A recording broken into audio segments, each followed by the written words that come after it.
Halo, selamat malam rekan-rekan sekalian. Assalamualaikum warahmatullahi wabarakatuh. Pada hari ini kita akan coba mulai pertemuan ketujuh ya, pengganti kemarin. Minggu kemarin Senin sebelum UTS, saat libur Waisak. Mungkin di awal saya absen dulu nih, khawatir terlewat. Kalau nanti suara saya agak tidak jelas, nanti tolong diingetin nih, karena kebetulan saya lagi nggak enak badan, takutnya suaranya terlalu kecil. Kalau sekarang suaranya terdengar jelas apa gimana? Jelas, Pak. Jelas ya? Saya coba coba di Anji, Bismillah.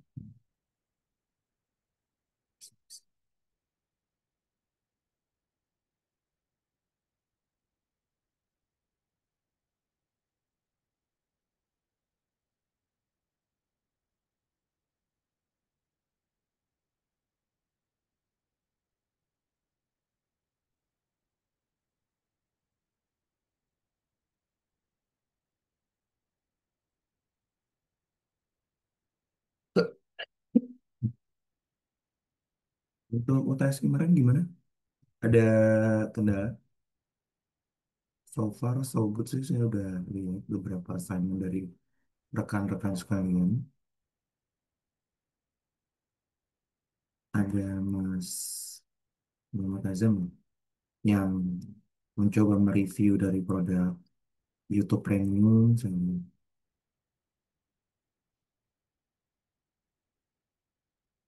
Ada pertanyaan terkait UTS kemarin.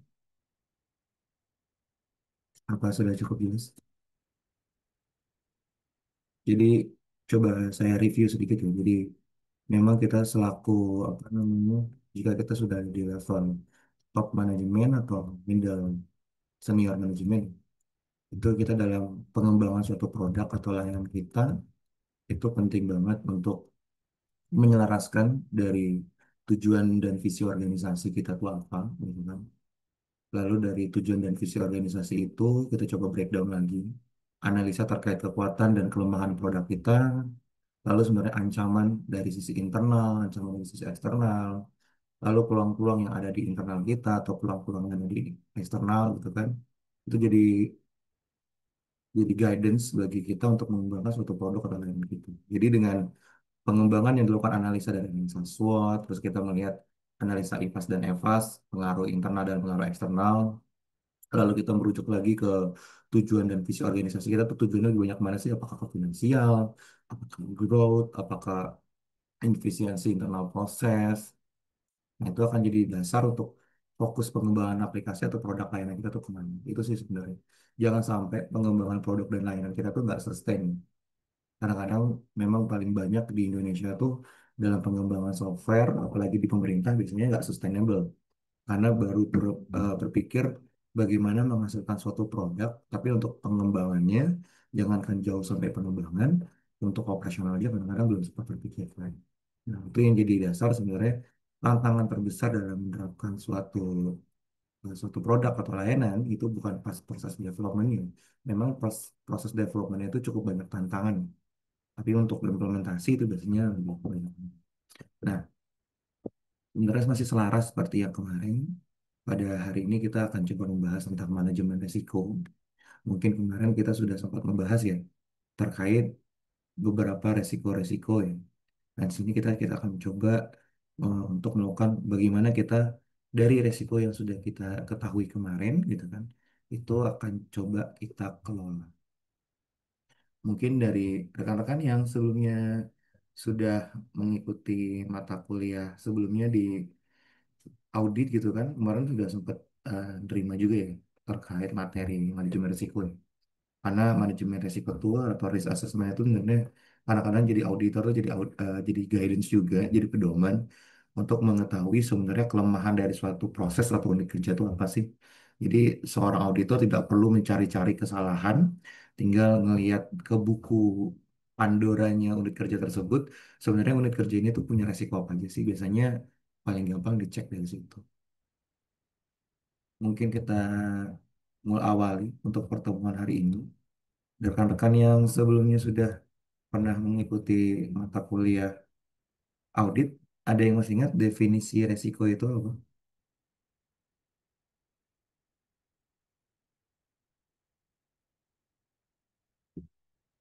Atau sepemahaman rekan-rekan semuanya?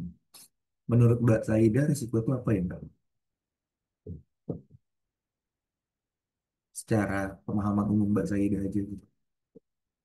Kalau menurut saya risiko itu sesuatu yang akan terjadi sih Pak. Seperti misalkan cuaca nih Pak nih. Terus memikir ini hujan nih mungkin kayaknya tidak akan apa namanya tidak akan datang ke perjanjian gitu kan. Kalau menurut saya sih seperti itu ya Pak ya. Hmm.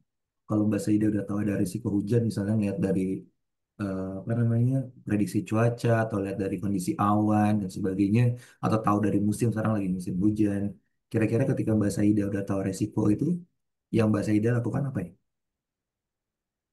Em, Mungkin mempersiapkan seperti jas hujan ataupun payung. Hmm. Terus hujan itu kan banyak tipenya ya Pak ya. Hmm. Ada yang bisa deras ataupun ada yang em, rintik-rintik saja gitu kan Pak ya. Jadi harus lihat kondisi cuacanya apakah hujannya bakal deras atau tidak. Jadi kalau untuk persiapan sementara mungkin saya akan bawa jas hujan atau payung seperti itu sih Pak. Oke. Benar sekali tadi Mbak Saida udah coba mendefinisikan ya. Sebenarnya tadi definisi Mbak Saida udah cukup jelas ya. Sebenarnya resiko itu menurut KBBI itu akibat yang kurang menyenangkan ya pada umumnya. Itu bisa juga yang merugikan, membahayakan dari suatu perbuatan atau tindakan yang akan kita lakukan. Lalu juga menurut definisi lain dari KOSO ya, KOSO itu lembaga komite terkait pengelolaan framework tata kelola organisasi, audit dan namanya akuntan gitu kan. Itu salah satu terbesar framework itu pakai KOSO ya untuk pedoman audit. Itu mendefinisikan resiko itu sebagai peristiwa atau kejadian yang mungkin, tadi benar kata Mbak Saida, yang akan terjadi ya, yang dapat berpengaruh pada pencapaian tujuan. Tadi mungkin tujuan yang Mbak Saida mau datang ke suatu perjanjian yang seharusnya sudah akan on time, tapi karena ada resiko tahu yang Mbak Saida entah ini sekarang lagi musim hujan, prediksi cuaca hujan, awan masih hujan, dan bahasa Ida itu kan dapat secara harfiah sudah mengetahui resiko negatif atau ancaman dari apa namanya kondisi tersebut. Nah, resiko itu juga sebenarnya nggak cuma negatif. Memang umumnya resiko itu negatif ya, karena sesuatu yang merugikan, membahayakan, tidak menyenangkan dan sebagainya. Tapi ada juga resiko yang sifatnya positif atau yang sifatnya peluang. Itu. Lalu berikutnya dari COVID sendiri selaku apa namanya organisasi yang terkait pengelolaan framework TI itu mendefinisikan bahwa resiko itu adalah kemungkinan terjadinya suatu peristiwa yang dapat berdampak negatif pada pencapaian tujuan bisnis atau layanan TI. Karena COVID kan tentang framework pengelolaan TI, otomatis dia responnya banyak kan tentang tujuan dan operasional TI. Mungkin tadi Mbak Saida sudah ngasih sedikit ilustrasi ya, bahwa contohnya kalau Mbak Saida mau datang ke suatu kondisi perjanjian, udah ngeliat kondisi resikonya, oh sekarang lagi musim hujan, prediksi cuacanya sedang tidak baik, gitu kan akan hujan juga. Lalu kondisi langit juga sudah mendung, itu kan resiko-resikonya sudah muncul. Mungkin yang dilakukan Mbak Saida tadi berikutnya adalah melakukan mitigasi risiko atau menindaklanjuti dari kondisi-kondisi yang sudah ada, gitu kan Mbak Sida akan melakukan entah itu bawa jas hujan, entah itu bawa payung gitu kan. Dan melakukan mitigasinya tadi kata Mbak Sida juga betul, itu kan ada tingkatannya ya, tergantung kondisi hujan. Kalaupun misalnya kondisi hujannya hanya rintik-rintik, mungkin Mbak Saida hanya mengeluarkan payung dan juga melihat kondisi juga. Kalau Mbak Saida mungkin lagi di jalan, jalan kaki gitu ya, itu kan mungkin pakai payung. Tapi kalau Mbak Saida ngeliat hujan yang deras atau Mbak Saida sedang dalam berkendara gitu kan, mungkin yang dikeluarkan adalah jas hujan. Atau juga mungkin sebenarnya mitigasi lebih lanjut ketika Mbak Saida tahu, oh ini hujannya sudah deras dari awal, gitu kan mungkin Mbak Saida juga nggak akan datang ke lokasi mungkin daripada pakai apa namanya payung yang sebenarnya tujuannya memitigasi risiko, tapi kan masih ada risiko lain ya. Mungkin kecipratan, entah di jalan hujannya jadi deras, jadi tetap basah kan mungkin ya. Jadi suatu mitigasi risiko pun itu kadang-kadang tidak sepenuhnya menyelesaikan suatu risiko gitu kan. Itu hanya mengurangi level. Nah, perlu untuk mitigasi selanjutnya. Mungkin tadi kata Mas Aida, ya udah kita pakai jas hujan. Dan pakai jas hujan pun sebenarnya belum tentu 100%. Ya. Mungkin kalau perempuan kan pasti ada yang dandan dan sebagainya. Kalau pakai jas hujan kan otomatis kan make upnya luntur, mungkin masih ada kecipratan juga, sepatu basah. Daripada retouch-retouch lagi ribet gitu kan. Mungkin dari awal Mbak Saida akan mitigasi risikonya yang tingkat akhir nih. Oh ya udah dari awal saya bawa mobil aja atau pakai Grab car atau Gokar aja gitu kan. Jadi itu memang dalam melakukan mitigasi risiko pun itu kadang-kadang kita ada levelnya, ada skala prioritasnya. Itu tadi contoh sederhana ya ilustrasi risiko dari bahasa Hida. Coba mungkin kita coba scale up lagi kalau kita bicara ilustrasi risiko di tingkat organisasi. Nah, ini ada contoh sederhana. Mungkin kemarin teman-teman yang apa namanya udah pernah kuliah audit juga tahu ya. Contohnya kita punya suatu perusahaan deh dan rekan-rekan sekalian ini sebagai suatu direktur dari perusahaan tersebut. Ya sebenarnya kalau ketika kita jadi direktur suatu perusahaan gitu kan, apalagi perusahaan logistik gitu kan, pasti kan pengennya perusahaan gimana caranya perusahaan kita jadi perusahaan logistik terbaik dan terbesar di Indonesia. Apalagi kan kalau kita lihat market logistik di Indonesia kan cukup besar ya, dengan demografi populasi kita yang banyak, apalagi tingkat konsumtivitas masyarakat kita juga cukup tinggi, platform e-commerce digital itu sudah berjamur di mana-mana, terus kan ini sebenarnya potensi dari suatu perusahaan. Nah, di sini saya minta rekan-rekan untuk bisa membedakan mana yang sifatnya risiko, mana yang sifatnya dampak. Karena kadang-kadang orang mendefinisikan risiko dan dampak itu agak sedikit tipis gitu ya. Kadang-kadang agak sedikit keliru. Nah, di sini ada empat apa namanya empat pernyataan gitu ya. Berdasarkan dari tujuan. Tujuannya kita memang menjadi perusahaan logistik terbaik dan terbesar di Indonesia. Nah, saya mau tanya ke rekan-rekan sekalian ini dari empat pernyataan ini. Pertanyaan pertama ya, itu gagal menjadi perusahaan logistik terbesar di Indonesia. Menurut rekan-rekan sekalian, ini risiko apa bukan? Ada yang bisa jawab? Iya, Pak. Risiko. Oke, Mas Aji jawab ini risiko ya. Oke, kita coba pernyataan kedua. Pernyataan kedua adalah tidak pernah mendapatkan penghargaan nasional dan internasional. Ini juga risiko atau bukan? Bukan, Pak. Bukan ya, kalau bukan bisa. Kalau yang Iya, ketiga, tren bisnis menurun karena kemarin ada pandemi COVID. Ini risiko apa bukan?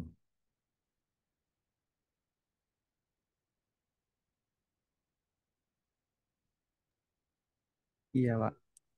Iya, oke. Kalau yang keempat, yang beban keuangannya membengkak karena pembukaan cabang baru ekspansi, menurut rekan-rekan.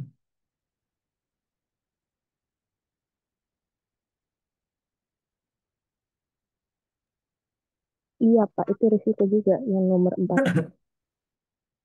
Ya, mungkin kita coba lanjutkan ya. Jadi tadi yang sudah dijawab rekan-rekan gitu kan.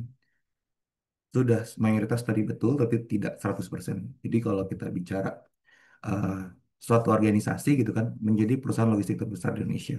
Ketika dia gagal menjadi perusahaan logistik terbesar di Indonesia, itu sebenarnya bukan risiko, tapi dampak. Karena resikonya itu gagal menjadi perusahaan logistik terbesar di Indonesia itu adalah dampak dari suatu risiko yang terjadi. Jadi nggak penyebab langsung. Ketika dia penyebab langsung, biasanya nanti dampaknya akan banyak, baru nanti capaian akhirnya akan jadi gagal terjadi perusahaan logistik terbesar di Indonesia. Contoh simpel tadi kayak Mbak Saida. Kayak Mbak Saida tahu kondisi akan hujan, lalu di jalan kehujanan, kan resikonya kehujanan nih. Nah, dampaknya apa? Mbak Saida gagal datang ke janjian yang sudah ditemukan, yang sudah di apa namanya, yang sudah akan dihadiri gitu kan. Nah, itu dampaknya. Entah itu gagal hadir atau hadir tapi tidak tepat waktu. Itu kan dampak. Resikonya apa? Ya tadi di jalan kehujanan, di jalan kecipratan, di jalan make upnya luntur. Nah, itu risiko. Itu kejadian yang langsung apa namanya? Terdampak saat kita melakukan operasional. Nah, kalau dampak itu tujuan akhir yang gagal tercapai. Sama tadi seperti kedua, kalau yang kedua itu juga bukan risiko ya, itu hanya dampak lain yang timbul karena tujuan tidak tercapai. Nah, kalau dia nggak jadi perusahaan logistik terbesar di Indonesia kan juga dampak-dampak yang lain kan muncul ya. Karena dia nggak terbesar, pasti kan nggak dapat penghargaan di tingkat nasional, apalagi internasional. Nah, yang resiko itu tadi benar kata Mbak Saida dan Mas Aji, itu di pernyataan nomor 3 dan pertanyaan nomor 4. Kalau yang tren terkait COVID itu ada resiko eksternal, karena kondisinya tidak bisa kita atur ya. Itu force major kan bencana. Nah, kalau yang terkait beban keuangan yang membengkak karena dia melakukan ekspansi, nah ini risiko internal. Ini sebenarnya sesuatu yang bisa kita kontrol. Dan biasanya karena poin nomor 3 dan 4 risiko yang terjadi, ini akan menjadikan dampak tadi nomor 1. Jadi risiko itu biasanya terjadi di saat kita melakukan kegiatan aktivitas atau operasional. Kalau dampak itu hasil akhir ketika risiko itu terjadi. Gitu. Jadi kalau Candi, misalnya kita punya produk layanan TI contohnya gitu ya. Resikonya apa tadi? Bisa serangan cyber, bisa mati lampu, ISP bermasalah, server down, terus layanan service aplikasi down, itu resiko tuh. Dampaknya apa? Ya perusahaan trustnya berkurang, profit tidak tercapai, gitu kan, SLA tidak tercapai, terus kepercayaan pengguna terhadap layanan kita berkurang. Nah itu baru dampak. Jadi kalau risiko itu sesuatu yang dampak negatif dan positif di saat kita melakukan aktivitas operasional. Kalau dampak itu biasanya terjadi dari tidak tercapainya suatu tujuan. Gitu. Contoh mungkin ilustrasi lain ya yang simpel tuh tujuannya misalnya kita sebagai mahasiswa ingin lulus tepat waktu secara kompeten gitu kan. Nah, kalau tidak lulus secara tepat waktu itu lebih jadi dampak karena kan itu kegagalan mencapai tujuan. Itu dampak. Lalu tidak punya skill yang cukup untuk dunia kerja gitu kan.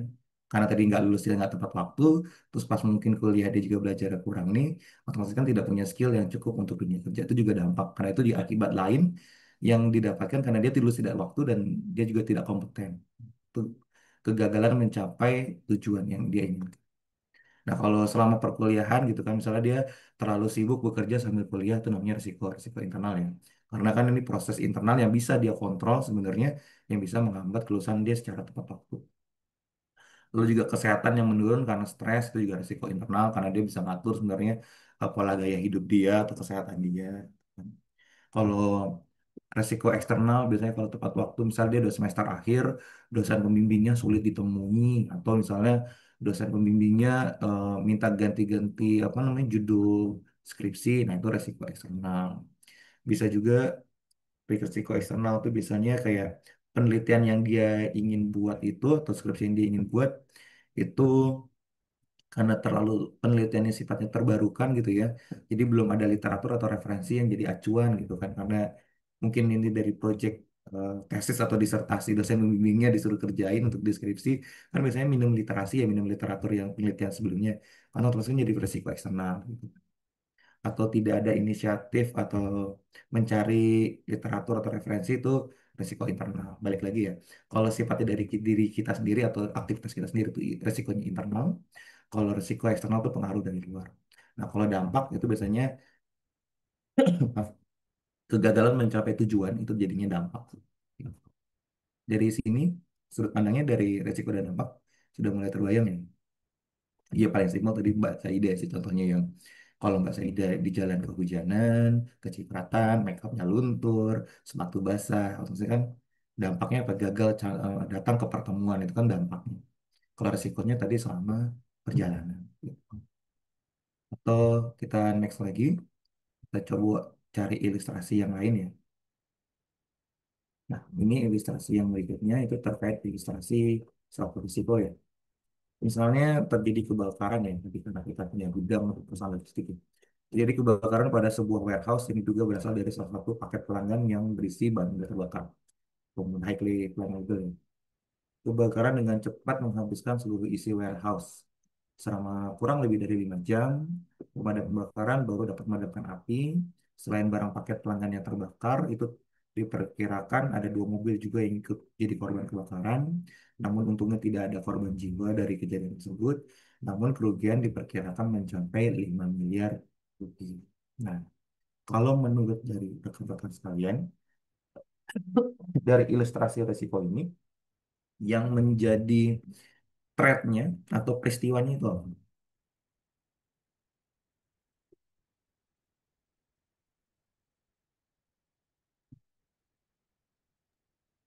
Kebakaran. Oke, tadi Mas siapa? Mas Aji, ya? Atau siapa tadi? Iya, Pak. Ya, Mas Aji kebakaran. Oke. Kalau dari sini udah ketahuan dari threat-nya kebakaran. Oke.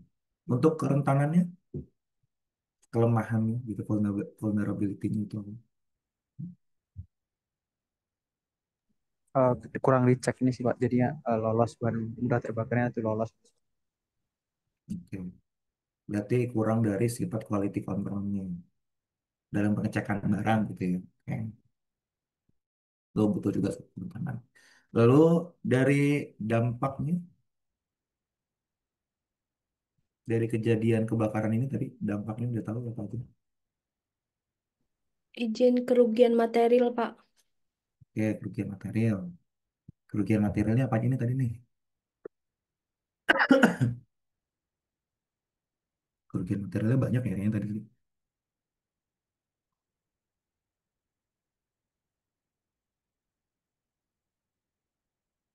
Kerugian material otomatis tadi ada banyak ya beberapa Eh, ya paket yang benar. Gimana Mbak ya, Nuriani? paketnya ikut terbakar. Mhm. Barang paket pelanggan ikut terbakar. Kemudian mobil, ada 2 mobil yang mencapai kurang lebih 5 miliar ya, Pak. Mhm. Banyak ya jadi kerugiannya. Jadi dari suatu peristiwa threat, ya, kebakaran gitu kan. Lalu ada kerentanannya tadi. Kerentanan tadi disampaikan oleh Mas Aji kurangnya quality control, oke, terhadap paket yang masuk ya. Lalu dampak yang terjadi, paket pelanggan tadi jadi terbakar tadi kata Mbak Nuriani betul. 2 mobil terbakar, kerugian sampai 5 miliar. Bahkan mungkin itu kalau kita dampak saat ini ya yang dihitung material saat ini tadi udah kesebut ya. Dampak material yang lebih lanjut gitu kan. Yang akan muncul gitu kan. Warehouse tidak dapat digunakan otomatis dia harus cari warehouse tempat lain, ya kan. Lalu distribusi barang yang seharusnya lewat warehouse tersebut otomatis kan rutenya juga berubah. Itu tadi unsur-unsur pembentuk resiko ya. Unsur-unsur pembentuk resiko itu biasanya ada 3 itu. Ada peristiwa, threat yang akan terjadi, gitu kan, resiko yang akan terjadi. Lalu kerentanannya dari sisi kita ada apa? Lalu dari dampaknya itu apa? Tadi Mas Aji betul menyampaikan kerentanannya itu kerentanan yang sifatnya internal ya. Apa namanya? Kurangnya quality control. Nah, itu juga tadi betul sekali. Kalau dari saya itu lebih ke kerentanan eksternal, paket pelanggan yang bahannya mudah terbakar. Tapi Mas Aji tadi benar, itu sebenarnya salah satu bentuk kerentanan ya. Sebenarnya itu bisa kontrol kontrol. Kita nggak bisa menyalahkan paket pelanggan yang mudah terbakar. Padahal itu mungkin sudah ditandain ya deskripsi paketnya itu apa. Untuk dampaknya tadi ada paket pelanggan yang terbakar, barang yang mudah terbakar ini sendiri, paket-paket pelanggan lain, 2 mobil gitu kan, kerugian sampai 5 miliar, mungkin warehouse, mobil, dan paket-paket motornya, lalu warehouse-nya masih tidak bisa digunakan, sama satu lagi perubahan rute distribusi barang. Nah, jadi memang unsur-unsur pembentuk risiko itu ada 3 ya. Ada peristiwa. Nah, peristiwa itu kejadian atau kondisi tertentu yang dapat mempengaruhi untuk pencapaian suatu tujuan. Nah, kalau kerentanan atau kelemahan atau vulnerability itu kelemahan dalam sistem atau proses yang kita miliki yang meningkatkan peluang terjadinya risiko. Makanya tadi ada kerentanan yang sifatnya internal juga, ada kerentanan yang sifatnya eksternal. Lalu terakhir dari peristiwa dan kerentanan yang ada ini akhirnya berhasil menghasilkan dampak yaitu impact atau konsekuensi atau efek dari peristiwa risiko yang terjadi terhadap bisnis atau operasional perusahaan kita atau organisasi kita. Ini baru kita bicara unsur-unsur risiko negatif. Tadi kan sempat di awal pas kita mendefinisikan risiko, itu sebenarnya kan ada juga risiko yang sifatnya positif. Kalau risiko yang sifatnya positif, yang threat-nya tadi itu jadi peluang atau opportunity, kejadian atau kondisi tertentu yang dapat meningkatkan pencapaian tujuan organisasi. Nah, yang tadinya kelemahan, kerentanan menjadi strength atau capability, kekuatan yang gimana yang dimiliki internal kita atau dari eksternal yang dapat meningkatkan peluang terjadinya opportunity. Contoh lain misalnya kita di suatu perusahaan itu ada pemogokan massal ya. Kayak kemarin mungkin rekan-rekan tahu kayak di Cirebon gitu kan. Itu kan ada pemogokan massal, itu kan threat ya sebenarnya. Yang datangnya dari internal. Atau nggak usah jauh-jauh yang kemarin deh. Yang pas Gojek dan Grab semua ojol itu mengancam pemogokan massal itu kan mitra pengemudi nggak mau apa namanya nggak mau narik pada satu hari karena menuntut penyesuaian upah ya karena upah yang mereka terima dari charge yang diberikan ke pelanggan dengan upah yang mereka terima tuh berbeda jauh ya dalam waktu itu kan. Itu kan threat ya. Sebenarnya bisa kita atur di internal badan organisasi kita apalagi itu mitra Gojek dan Grab. Itu namanya threat. Lalu vulnerability-nya apa? Tidak adanya sistem manajemen hubungan antara mitra driver atau kurir yang baik dan efektif. Ya, sebenarnya kan si threat ini sebenarnya bisa diminimalisir ya kalau ada sistem manajemen mitra yang baik antara manajemen perusahaan dengan para mitra-mitranya. Tadi entah itu penyesuaian nilai upah, lalu penyesuaian nilai upah berdasarkan KPI, kan itu aja metodenya ya sebenarnya. Itu kan vulnerability. Ditambah lagi ketika tadi threat-nya udah akan terjadi, pemukulan massal, lalu sistem manajemen upahnya entah itu mitra drivernya juga nggak efektif, gitu kan impact-nya apa? Gangguan, otomatis kan layanan jadi down, kepercayaan pelanggan terhadap perusahaan menurun. Gimana sih punya platform tapi layanannya nggak bisa jalan, entah juga trust juga terhadap eh, masyarakat ke kita. Gimana sih ngelola platform nggak manusiawi terhadap mitra drivernya gitu kan yang nantinya akan menurunkan reputasi pelanggan bisa pindah ke kompetitor lain apalagi sekarang kayak Grab dan Gojek kan udah banyak ya kompetitornya ya kalau di Jabodetabek itu ada Maxim ada InDrive walaupun mereka ternyata banyak kasusnya juga gitu. Itu baru contoh ya yang paling dekat kemarin pas Gojek atau misalnya kalau kita bicara lagi ke tadi kasus logistik gitu kan tadi kan threat itu sumbernya nggak dari internal tapi ada juga yang dari eksternal gitu kan. Kalau dari eksternal, contohnya misalnya kayak pemerintah buat regulasi lagi baru atau peraturan gitu kan, bahwa semua kendaraan itu harus memiliki batas emisi karbon yang apa namanya yang rendah gitu kan, atau kan regulasi pemerintah bahwa semua taksi online itu harus menggunakan mobil listrik. Nah, regulasi itu walaupun datang dari eksternal itu jadi bentuk threat juga bagi organisasi, karena kan ini nggak bisa diperkirakan ya sebenarnya. Nah, vulnerability-nya apa? Ya itu tadi, di perusahaan kita ternyata belum banyak nih armada kendaraan atau apa namanya mitra-mitra yang memiliki mobil listrik atau mobil yang BBM-nya ramah lingkungan, RON-nya gitu kan. Itu kan jadi vulnerability juga di situ. Lalu impact-nya apa? Impact-nya bisa tadi pembatasan operasional kendaraan kita turun batasnya kan.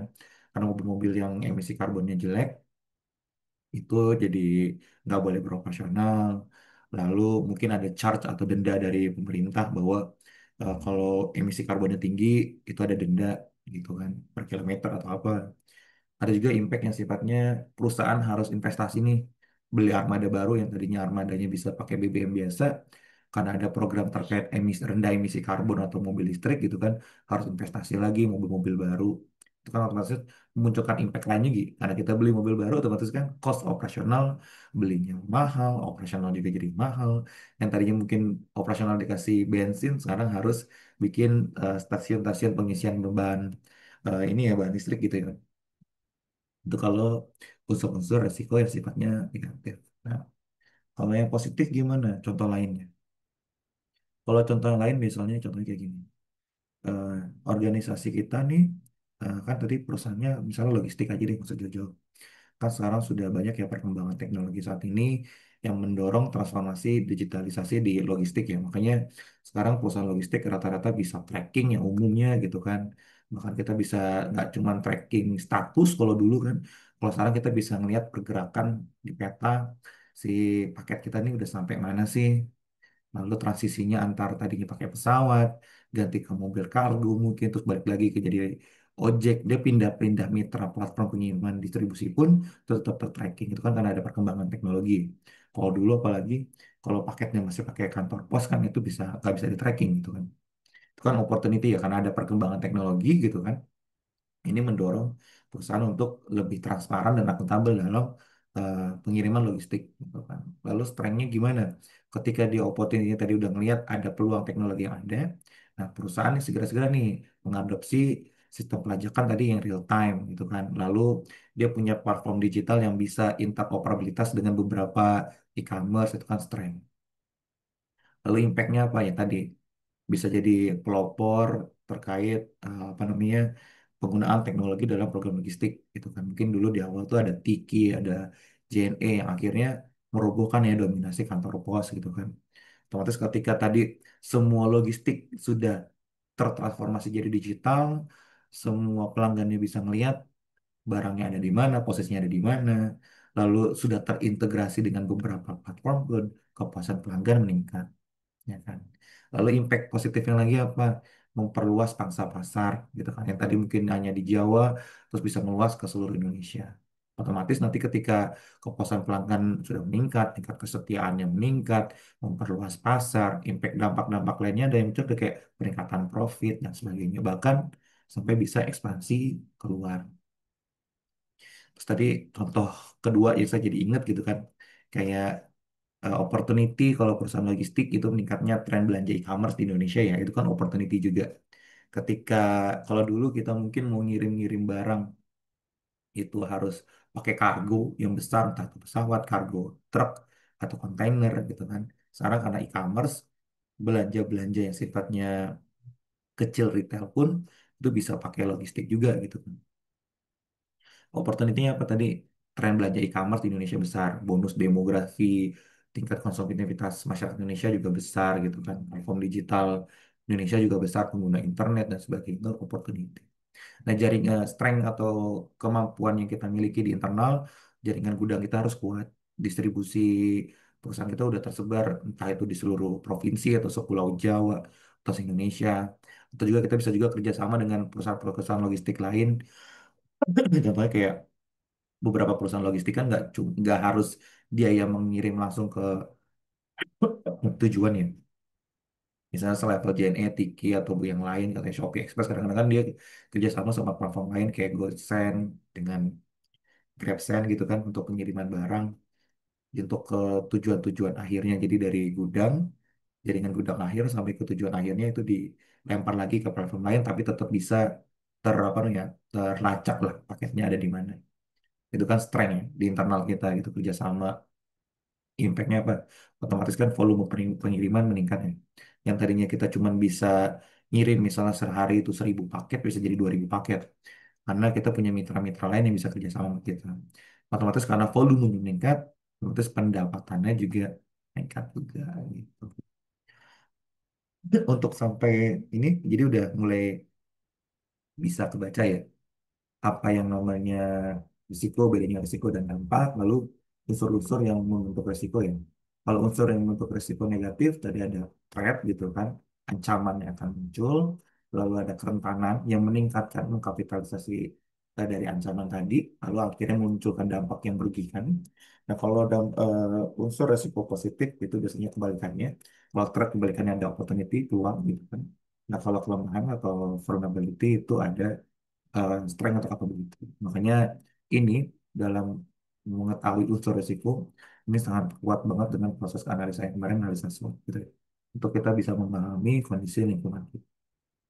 Nah, kita ketika kita udah tahu tadi perbedaan risiko dan dampak gitu kan, itu juga udah tahu unsur untuk risiko, kita lanjut berikutnya terkait sumber-sumber risiko. Nah, sumber risiko tuh pada umumnya tuh terbagi jadi dua. Ada risiko internal dan juga risiko eksternal. Nah, sumber-sumber ini yang nantinya akan mempengaruhi tujuan atau model bisnis suatu organisasi, yang juga mempengaruhi profil risiko yang dimiliki oleh organisasi. Di mana organisasi perlu melakukan analisa risiko sampai mengidentifikasi dan memitigasi dari sumber risiko yang sudah ditemukan. Jadi jangan sampai organisasi sudah menemukan risiko yang ditemukan tidak melakukan mitigasi, apalagi tidak melakukan evaluasi terhadap mitigasi. Kayak tadi yang mungkin Mbak Saida lakukan, mungkin tujuannya datang ke suatu pertemuan, sudah melakukan analisa risiko, ya identifikasi risiko, bahwa lihat cek cuaca, prediksi cuaca, melihat kondisi awan, tahu dalam sekarang bulannya lagi musim hujan itu kan bentuk identifikasi risiko. Risikonya apa? Kehujanan, macet dan sebagainya. Lalu Mbak Saida melakukan mitigasi risiko. Dari satu risiko aja tuh mitigasinya bisa banyak tadi. Bisa bawa payung, bisa bawa jas hujan, bisa juga naik Grab atau naik bawa mobil sendiri, itu banyak. Nah, itu penting banget untuk dievaluasi. Mungkin Mbak Saida dulu nggak kepikiran naik Grab atau bawa kendaraan sendiri. Mungkin dulu pas awal mitigasinya, oh yaudah cukup bawa payung. Ternyata pas bawa payung, resikonya nggak benar-benar hilang. Ternyata dari bawa payung. Nah, jadi ketika bawa payung, bentar ya, ini Google AI-nya muncul sendiri dari HP saya sebentar. Diikutan nimbung,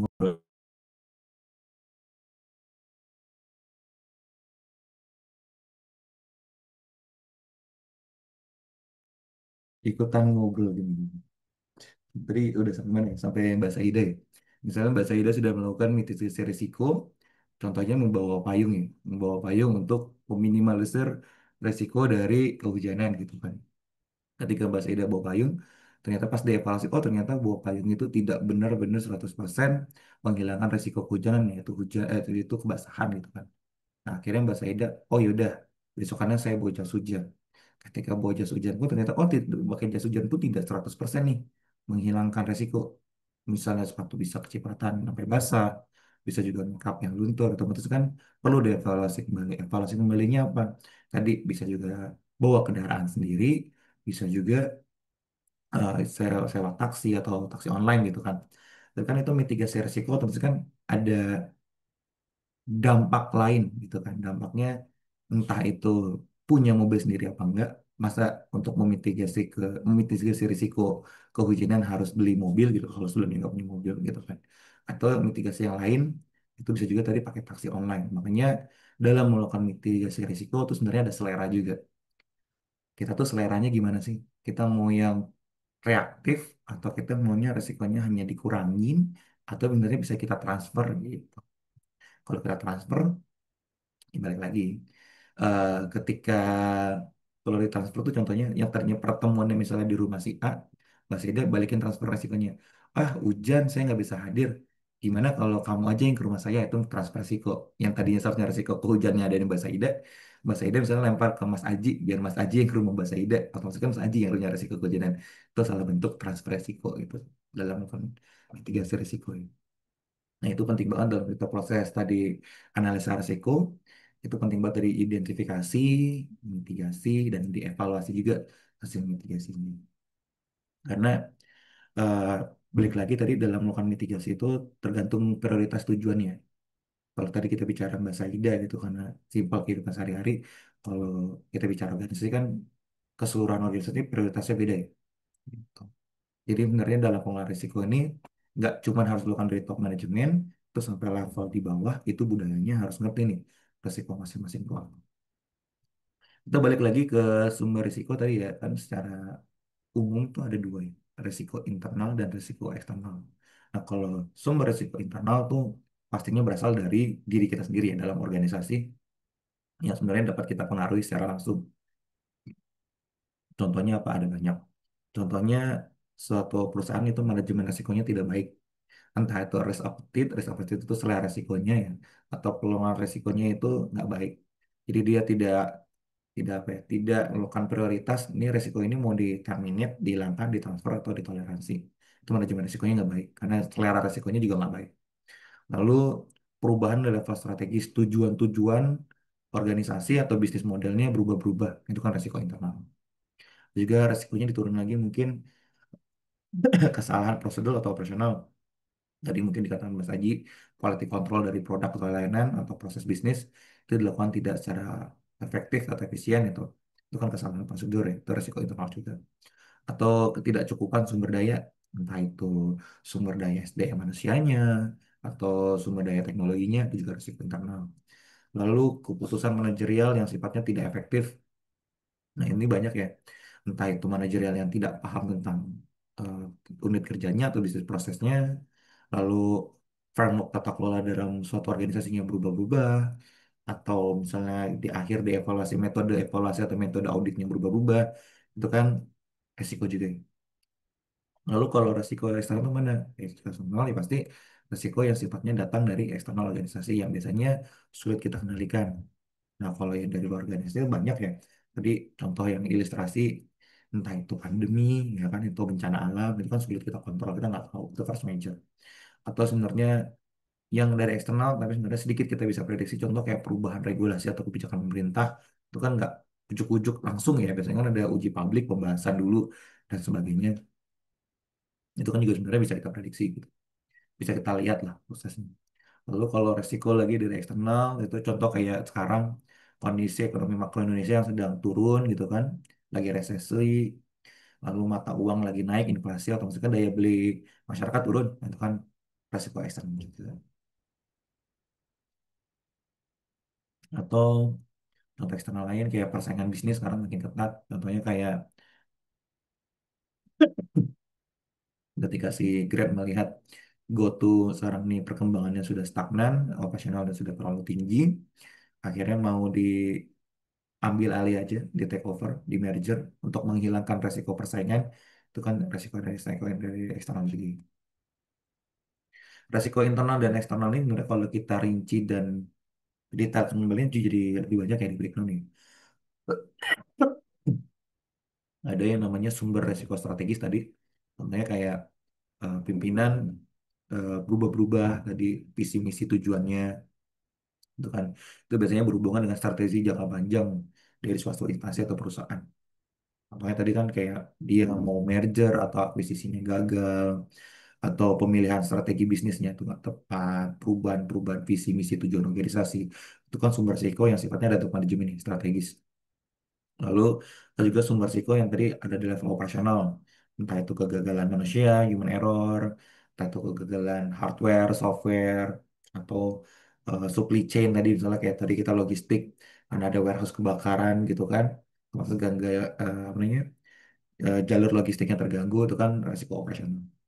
Ada juga risiko yang sifatnya risiko keuangan, tadi terkait daya beli masyarakat menurun karena ada inflasi mata uang, lalu ada resesi daya beli juga, ada fluktuasi juga kurs mata uang asing, entah itu dolar yang naik gitu kan. Ada juga keterbatasan karena tadi mungkin kita beban kosnya gede kayak Gojek sekarang gitu kan. Itu kan jadi keterbatasan arus kas ya. Gitu. Ada juga resiko kredit gagal bayar dari pelanggan atau gagal bayar dari si kita selaku perusahaan, cukup banyak juga ya jadi sumber risiko keuangan. Lalu ada juga sumber risiko yang sifatnya dari hukum gitu kan. Kalau sumber resiko yang sifatnya dari hukum ini biasanya yang berhubungan dengan tadi kepatuhan atau regulasi atau suatu hukum atau kebijakan yang ada di negara kita atau di negara luar. Kalau kita perusahaan teknologi, kadang-kadang kita memang harus bisa mematuhi peraturan yang ada di Indonesia, tempat perusahaan kita ada, gitu ya definitifnya. Lalu itu juga harus bisa mengikuti peraturan-peraturan atau kebijakan yang ada di luar negeri. Karena kan aplikasi kita sifatnya worldwide gitu kan, ya, bisa dipakai dimanapun dan kapanpun kayak Gojek gitu kan, kita harus bisa mematuhi juga sebenarnya peraturan perundang-undangan yang ada di industri tersebut.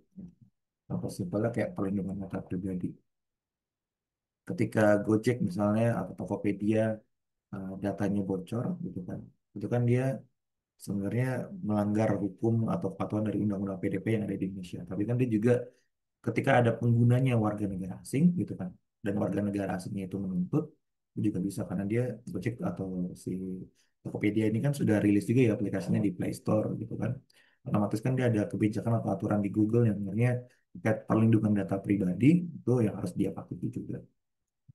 Apalagi untuk di perbankan ya, ini biasanya ketat banget untuk resiko hukum dan peraturan karena sifatnya internasional juga. Makanya ada nggak cuma undang-undang atau peraturan, biasanya kayak framework yang digunakan, standar ISO yang digunakan, itu salah satu bentuk dari kepatuhan terhadap hukum dan peraturan. Lalu ada resiko lain, biasanya resiko TI. Resiko TI banyak ya. Yang pasti kan resiko TI yang umum ya, yang terjadi di dunia kita, di industri TI. Entah itu serangan cyber atau malware. Lalu ada kegagalan hardware, downtime system juga, tadi kan ketergantungan sama platform yang lama atau aplikasi yang lama karena developernya sudah resign, terus minim dokumentasi, SDM terbatas, itu banyak banget sebenarnya.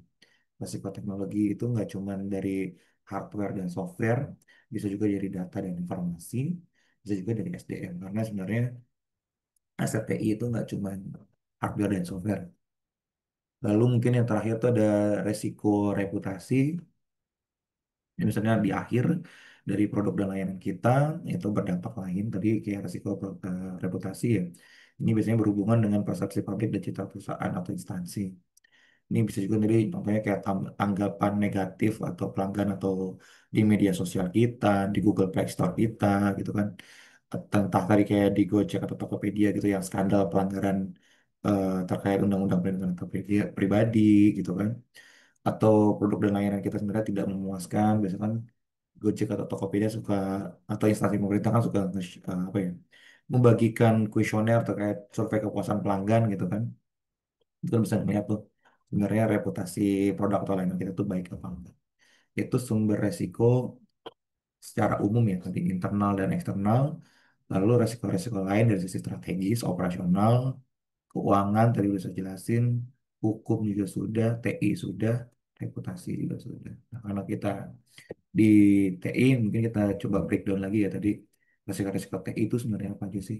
Jadi kalau resiko TI kita nggak usah jauh-jauh, kita erat kaitannya dalam mendefinisikan atau mengidentifikasi resiko TI, nggak usah jauh-jauh dari prinsip CIA ya, confidentiality, integrity, dan availability ya, karena tiga prinsip ini yang biasanya jadi tujuan dari suatu teknologi informasi. Jadi salah satu prinsip CIA ini terganggu, itu nggak cuma produk atau layanan yang trustnya menurun gitu kan, bahkan sampai organisasi kredibilitasnya atau swasta atau pemerintah pasti jauh banget menurun. Karena CIA ini terganggu gitu kan, itu bisa jadi berdampak nggak ada lagi orang yang mau pakai produk atau layanan kita ya. Nah, contoh di confidentiality aja deh. Kalau confidentiality itu bagaimananya kita menjaga fokus kerahasiaan dari produk dan layanan kita. Ini contohnya kita fokus contohnya kayak menjaga akses yang tidak sah gitu kan, itu kan confidentiality. Kan ada juga aplikasi yang sifatnya publik, data-datanya ada juga yang sifatnya hanya untuk internal.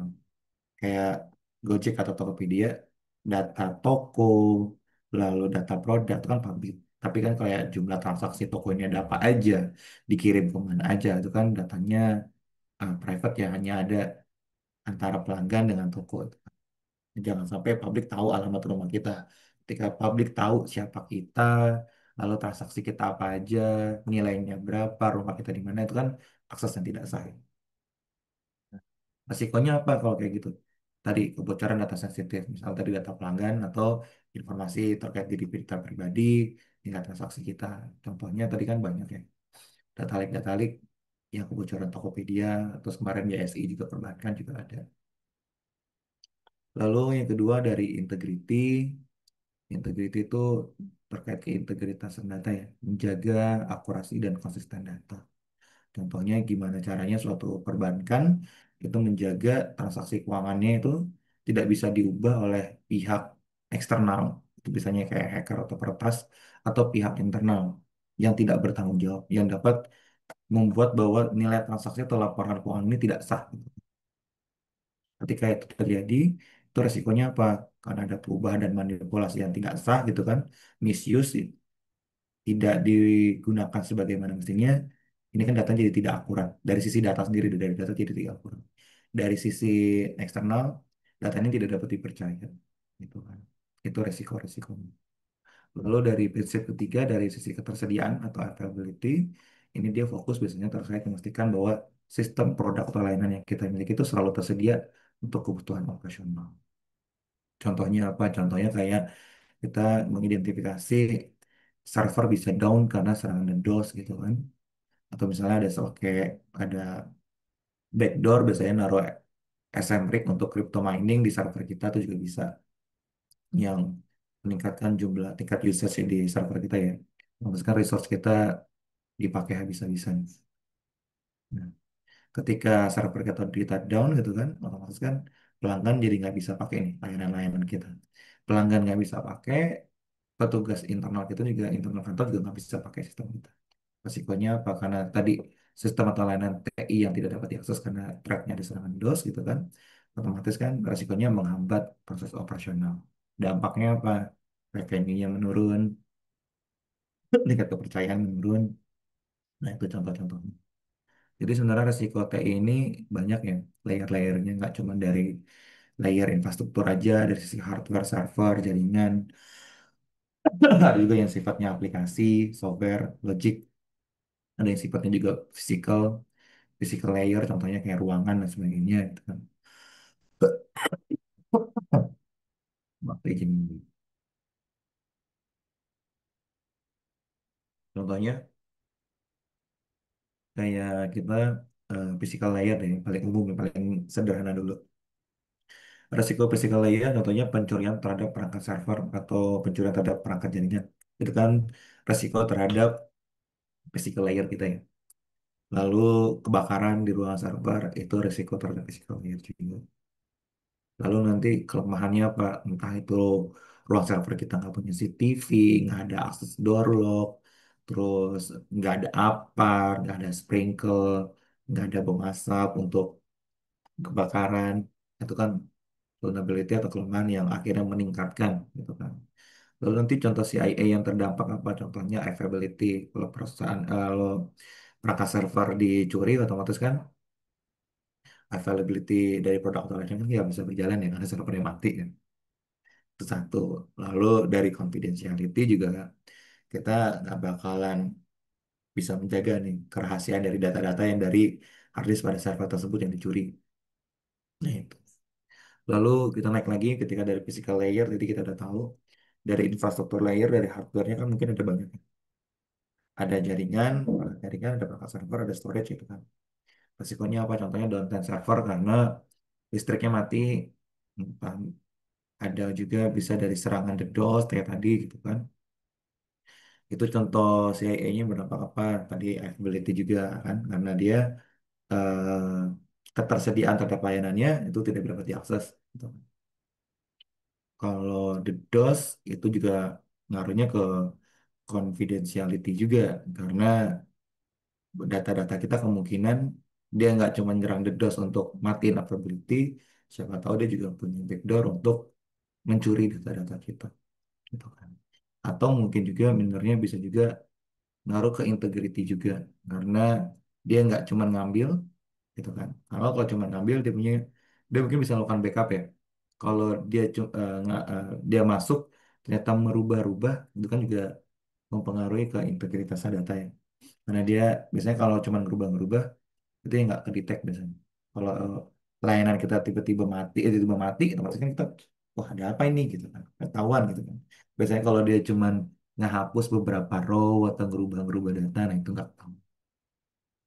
Makanya kadang-kadang di satu organisasi kita infrastruktur layer nih harus kuat ya, harus dijaga.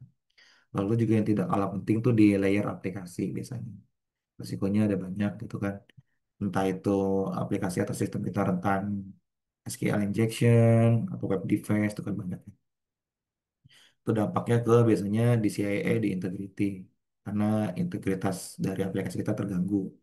Karena juga ada kemungkinan manipulasi terhadap data-data yang di dalamnya. Lalu dari layer data misalnya ini bisa juga ada intercept data ya sniffing gitu kan. Ini biasanya berdampak juga ke kalau dari prinsip CIA ke confidentiality. Karena data kita tadi di transit layer bisa juga dilihat atau diintip oleh pihak ketiga yang tidak bertanggung jawab di tengahnya. Lalu di data layer itu mungkinnya contohnya kayak database bocor atau database-nya tidak dienkripsi. Ini kan berpengaruh juga ke confidentiality atau integrity dari database yang kita miliki. Itu resiko-resiko TI gitu kan yang fokus terhadap resiko-resiko TI. Nah, resiko pun itu sebenarnya ada tingkatannya. Jadi tidak hanya mitigasi resiko yang ada tingkatan, resiko pun ternyata ada tingkatannya. Jadi tingkatan pada resiko itu umumnya ada tiga ya. Ada pure risk atau resiko murni, hazard, itu kan force major biasanya. Lalu ada resiko yang sifatnya ketidakpastian, uncertainty risk yang bisa dikontrol sebenarnya. Lalu ada juga resiko yang sifatnya speculative risk, yang sifatnya itu bisa berdampak negatif, bisa juga berdampak positif. Kita coba mulai dari atas dulu ya. Risiko murni atau risiko pure itu ciri-cirinya biasanya hanya memiliki potensi kerugian tanpa peluang keuntungan sama sekali. Contohnya apa? Gempa bumi, kebakaran, pencurian, kecelakaan. Itu kan full semuanya adalah resiko negatif gitu kan. Kayak tadi gudang terbakar gitu kan, itu kan resikonya banyak ya. Paket pelanggan hilang, ganti rugi, kendaraan juga tadi terbakar, gudang terbakar, kerugian finansial, kerugian operasional gitu kan. Biasanya kalau yang sifatnya pure dalam melakukan penanganan risiko, biasanya kita transfer resiko karena kita kalau untuk meminimalisir pure ini biasanya agak susah. Dalam penanganannya gimana kalau transfer resiko? Contohnya perusahaan kita tadi kalau perusahaan logistik biasanya wajib untuk menambahkan asuransi. Asuransi untuk paket pelanggannya, itu kan biar paketnya bisa di cover sama asuransi, sama kita selaku perusahaan logistik harus mengasuransikan terhadap perusahaan kita, warehouse kita, kendaraan kita, gitu kan. Itu salah satu bentuk kontrol untuk menangani risiko yang sifatnya iuris, yang tingkat risikonya paling tinggi. Lalu tingkat risiko kedua atau tingkat uncertainty risk ini biasanya sifatnya ketidakpastian atau kelemahan dalam kontrol. Sehingga sebenarnya risiko yang masih bisa terkontrol ini sebenarnya masih bisa dikelola jika penanganannya baik. Contohnya kayak tadi risiko dari penerapan SOP atau internal control, quality control yang tidak efektif. Entah itu kayak pengecekan paket, tadi udah tahu paketnya mudah terbakar, tapi quality control, apa namanya, ngecekan di warehouse-nya tidak dilakukan secara efektif, jadi kelalaian. Lalu juga contohnya kalau di IT itu kayak kebocoran data karena lemahnya keamanan TI, juga nah, karena ada resiko-resiko yang dalam proses operasional gitu kan, yang dapat berdampak besar juga ya. Tapi sebenarnya dalam penanganannya ini bisa dilakukan asal ada proses identifikasi yang baik, lalu pemantauan selama proses operasional, itu kan itu adalah layer kedua. Lalu terakhir adalah memperbaiki kontrol. Jadi kalau resiko-resiko yang ada di level 2 ini yang control risk, ya resikonya bisa diminimalisir asal kita mampu mengidentifikasi. Kalau kita gagal mengidentifikasi, minimal kita memantau, kita bisa memantau operasional. Ketika kita gagal mengidentifikasi dan gagal memantau, kita biasanya punya internal control yang fungsinya untuk mengecek bahwa kualitas aktivitas ini tetap sesuai standar gitu. Nah, resiko yang paling terakhir atau yang paling rendah itu speculative risk karena resikonya biasanya nggak cuma bisa merugikan tapi juga bisa munculkan keuntungan. Contohnya kayak perusahaan tadi mau buka cabang baru, perusahaan logistik mau bikin cabang baru di kota-kota besar, contohnya di luar Jawa, contohnya kayak di Padang mungkin, Medan, Makassar dan sebagainya ya. Kan itu ada dua kemungkinan resiko ya. Resiko positifnya dia dapat target pasar baru. Tapi resiko negatifnya dia juga punya kerugian karena targetnya ternyata nggak sesuai harapan. Contoh lain juga kayak investasi di pasar saham gitu kan, itu kan juga resiko yang sebenarnya bisa naik, bisa turun. Nah, untuk penanganannya gimana? Penanganannya gimana caranya kita melakukan pengambilan keputusan yang terukur dan meminimalisir setiap kerugian dan memaksimalkan keuntungan. Ya, tadi karena speculative risk, gimana caranya? Kayak tadi kita di investasi pasar saham, terus kan kita harus ada banyak proses analisa terhadap stok yang ada ya. Gimana caranya kita bisa meminimalisir resiko kerugian dan memaksimalkan keuntungan. Itu tadi jenis-jenis tingkatan risiko. Jadi tadi kita sudah pahami perbedaan antara risiko dan dampak, unsur-unsur pembentuk resiko. Kita juga sudah tahu tadi apa namanya sumber-sumber resiko. Lalu kita juga tadi sudah mengetahui juga terkait tingkatan-tingkatan resiko. Nah, tadi lanjutannya. Lalu eh, kaitan dari manajemen risiko dengan risk control itu apa? Karena kan tadi kita lihat, karena setiap risiko tuh penting untuk dilakukan internal control. Mungkin kemarin rekan-rekan yang sudah mata kuliah audit juga sudah tahu ya, sebenarnya risiko itu sebenarnya proses awal dalam pembentukan internal control. Jadi setiap organisasi kan pasti memiliki visi, misi, dan tujuan yang ingin dicapai. Nah, Kalau kita bicara lagi terhadap COVID gitu kan, biasanya dalam penentuan visi, misi atau tujuan organisasi kemarin karena kan udah pernah lihat, pasti kan itu banyak di prosesnya IDM atau APO ya. Karena di IDM ini dari IDM 1 sampai 5 kan ini bicara tentang tujuan organisasi ya, gimana caranya pembuatan tata kelola, menetapkan tujuan, menetapkan strategi, bagaimana menyelenggarakan suatu eh, visi dan misi. Lalu IDM 5 itu biasanya bicara tentang monitoring dan evaluasi dari visi misi dan tujuan kita gitu kan. Lalu lanjut ke APO ya. APO itu kan menjamin manajemen operasional ya. Itu ada APO 1 sampai 13 yang dari manajemen perencanaan, manajemen arsitektur, manajemen data dan sebagainya. Ada manajemen risiko juga di APO 12 kalau nggak salah. Ini kan proses-proses yang sebenarnya menjamin proses operasional. Nah, ketika suatu organisasi memiliki manajemen risiko yang baik, gitu kan, organisasi pasti telah mampu menilai risk assessment yang baik juga. Risk assessment itu apa? Jadi proses dari identifikasi risiko yang mungkin terjadi, lalu mengukur skala prioritas risiko, gitu kan, lalu kita mendeskripsikan juga di risk assessment itu bagaimana kita melakukan mitigasinya. Jadi tadi udah diidentifikasi, kita ukur tingkat resikonya, skala prioritasnya, lalu kita melakukan mitigasi, lalu setelah kita udah bikin perencanaan mitigasinya, kita pantau lagi, kita dokumentasikan resiko ini terjadi apa enggak. Nah, proses pemantauan atau dokumentasi ini biasanya jadi internal kontrol dalam masing-masing. Jadi ketika kita sudah mampu mengidentifikasi resiko dan mengukur skala resiko di risk assessment, kan kita membuat dokumentasi dalam kerjaan kita sehari-hari. Contoh kayak backup data server deh. Itu kan biasanya kita list kan biasanya di rekap servernya di backup, server apa di backup kapan, tahun berapa, loketnya di mana gitu kan. Itu kan contoh internal control dalam proses manajemen risiko. Itu tujuannya apa? Pasti untuk memitigasi ketika di suatu waktu ada serangan cyber, kita tahu nih, kita punya catatan terhadap backup server itu per kapan aja. Lalu juga ketika manajemen risiko yang baik juga, ini bisa jadi penghubung antara memastikan bahwa tata kelola TI itu nggak hanya ditetapkan, ya, tapi juga bisa dijalankan secara efektif dan diawasi melalui proses audit. Sehingga jadi ketika manajemen risikonya itu baik, gitu kan, nggak cuma tata kelola TI-nya yang baik, gitu kan, sehingga proses audit itu juga baik. Karena dokumen risk assessment ini menjadi panduan bagi dua orang, panduan bagi top manajemen untuk menentukan operasional, arah dan tujuannya. Lalu juga panduan bagi si auditor untuk melakukan audit. Ketika si dari sisi manajemen sudah tahu melakukan operasional dan si audit itu sudah memastikan bahwa operasional itu sesuai guideline, ini kan jadi meningkatkan proses presentasi pencapaian tujuan organisasi.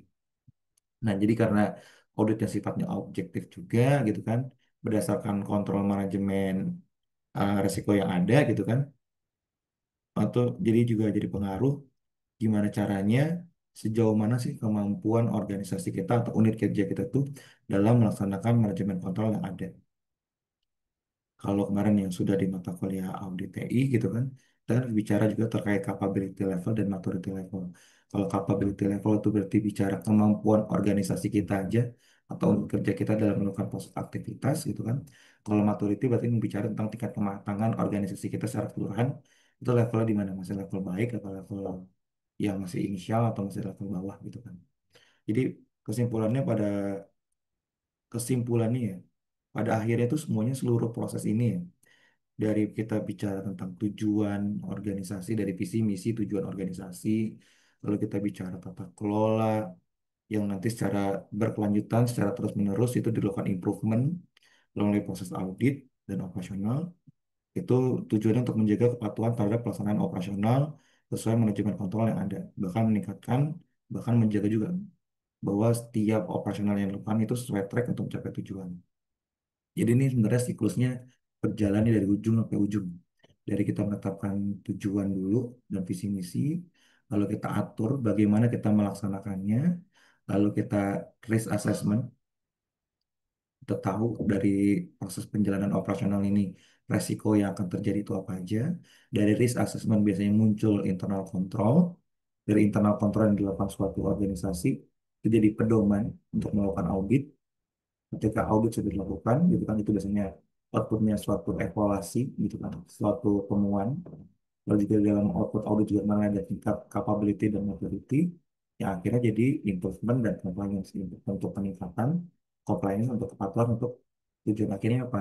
Pencapaian tujuan organisasi. Jadi sebenarnya ini siklusnya dalam suatu perusahaan pasti sama.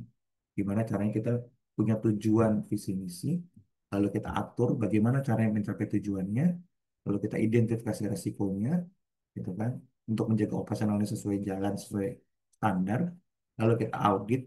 Nah, audit ini untuk mengukur udah sesuai belum sih? Kalau sudah sesuai, bisa diimprove nggak sih? Tujuannya apa tadi?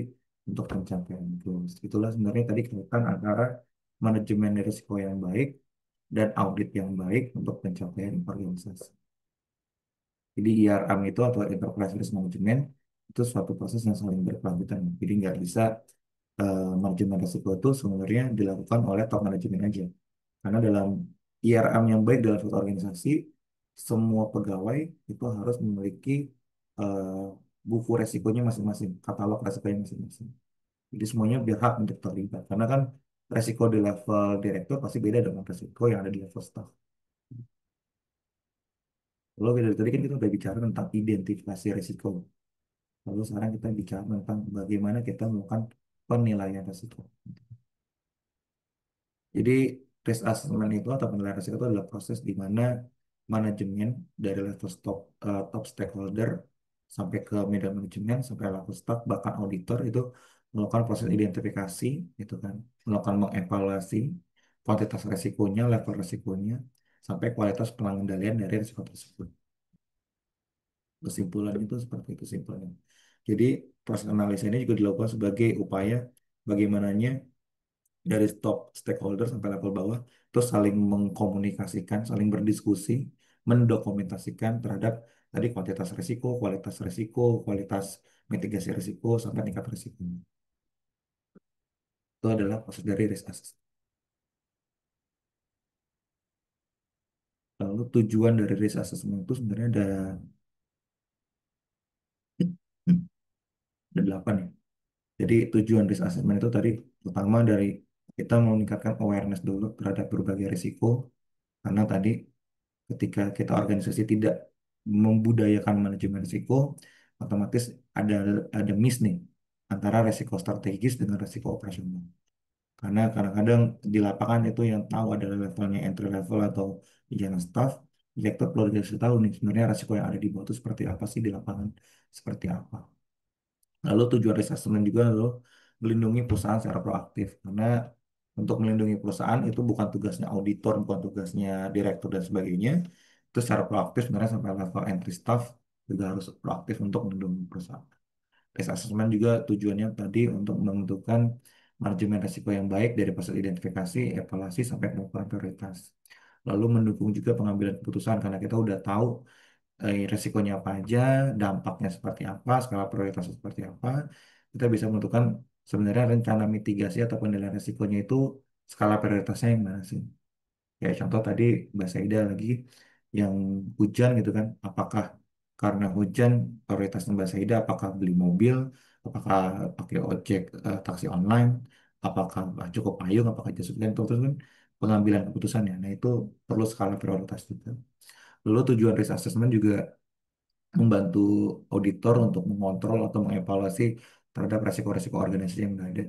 Karena tadi manajemen risiko nggak dipakai cuman dari level manajemen, tapi di level auditor juga dipakai. Lalu memastikan kepatuhan secara holistik seluruh organisasi, gimana caranya perusahaan itu tetap jalan sesuai tujuan organisasinya, sama sekali lagi meningkatkan kinerja ya, melakukan improvement dari organisasi. Secara organisasi secara keseluruhan, secara umum, juga meningkatkan produk atau layanan yang dimiliki organisasi. Lalu kita bicara lagi ke prinsip manajemen risiko.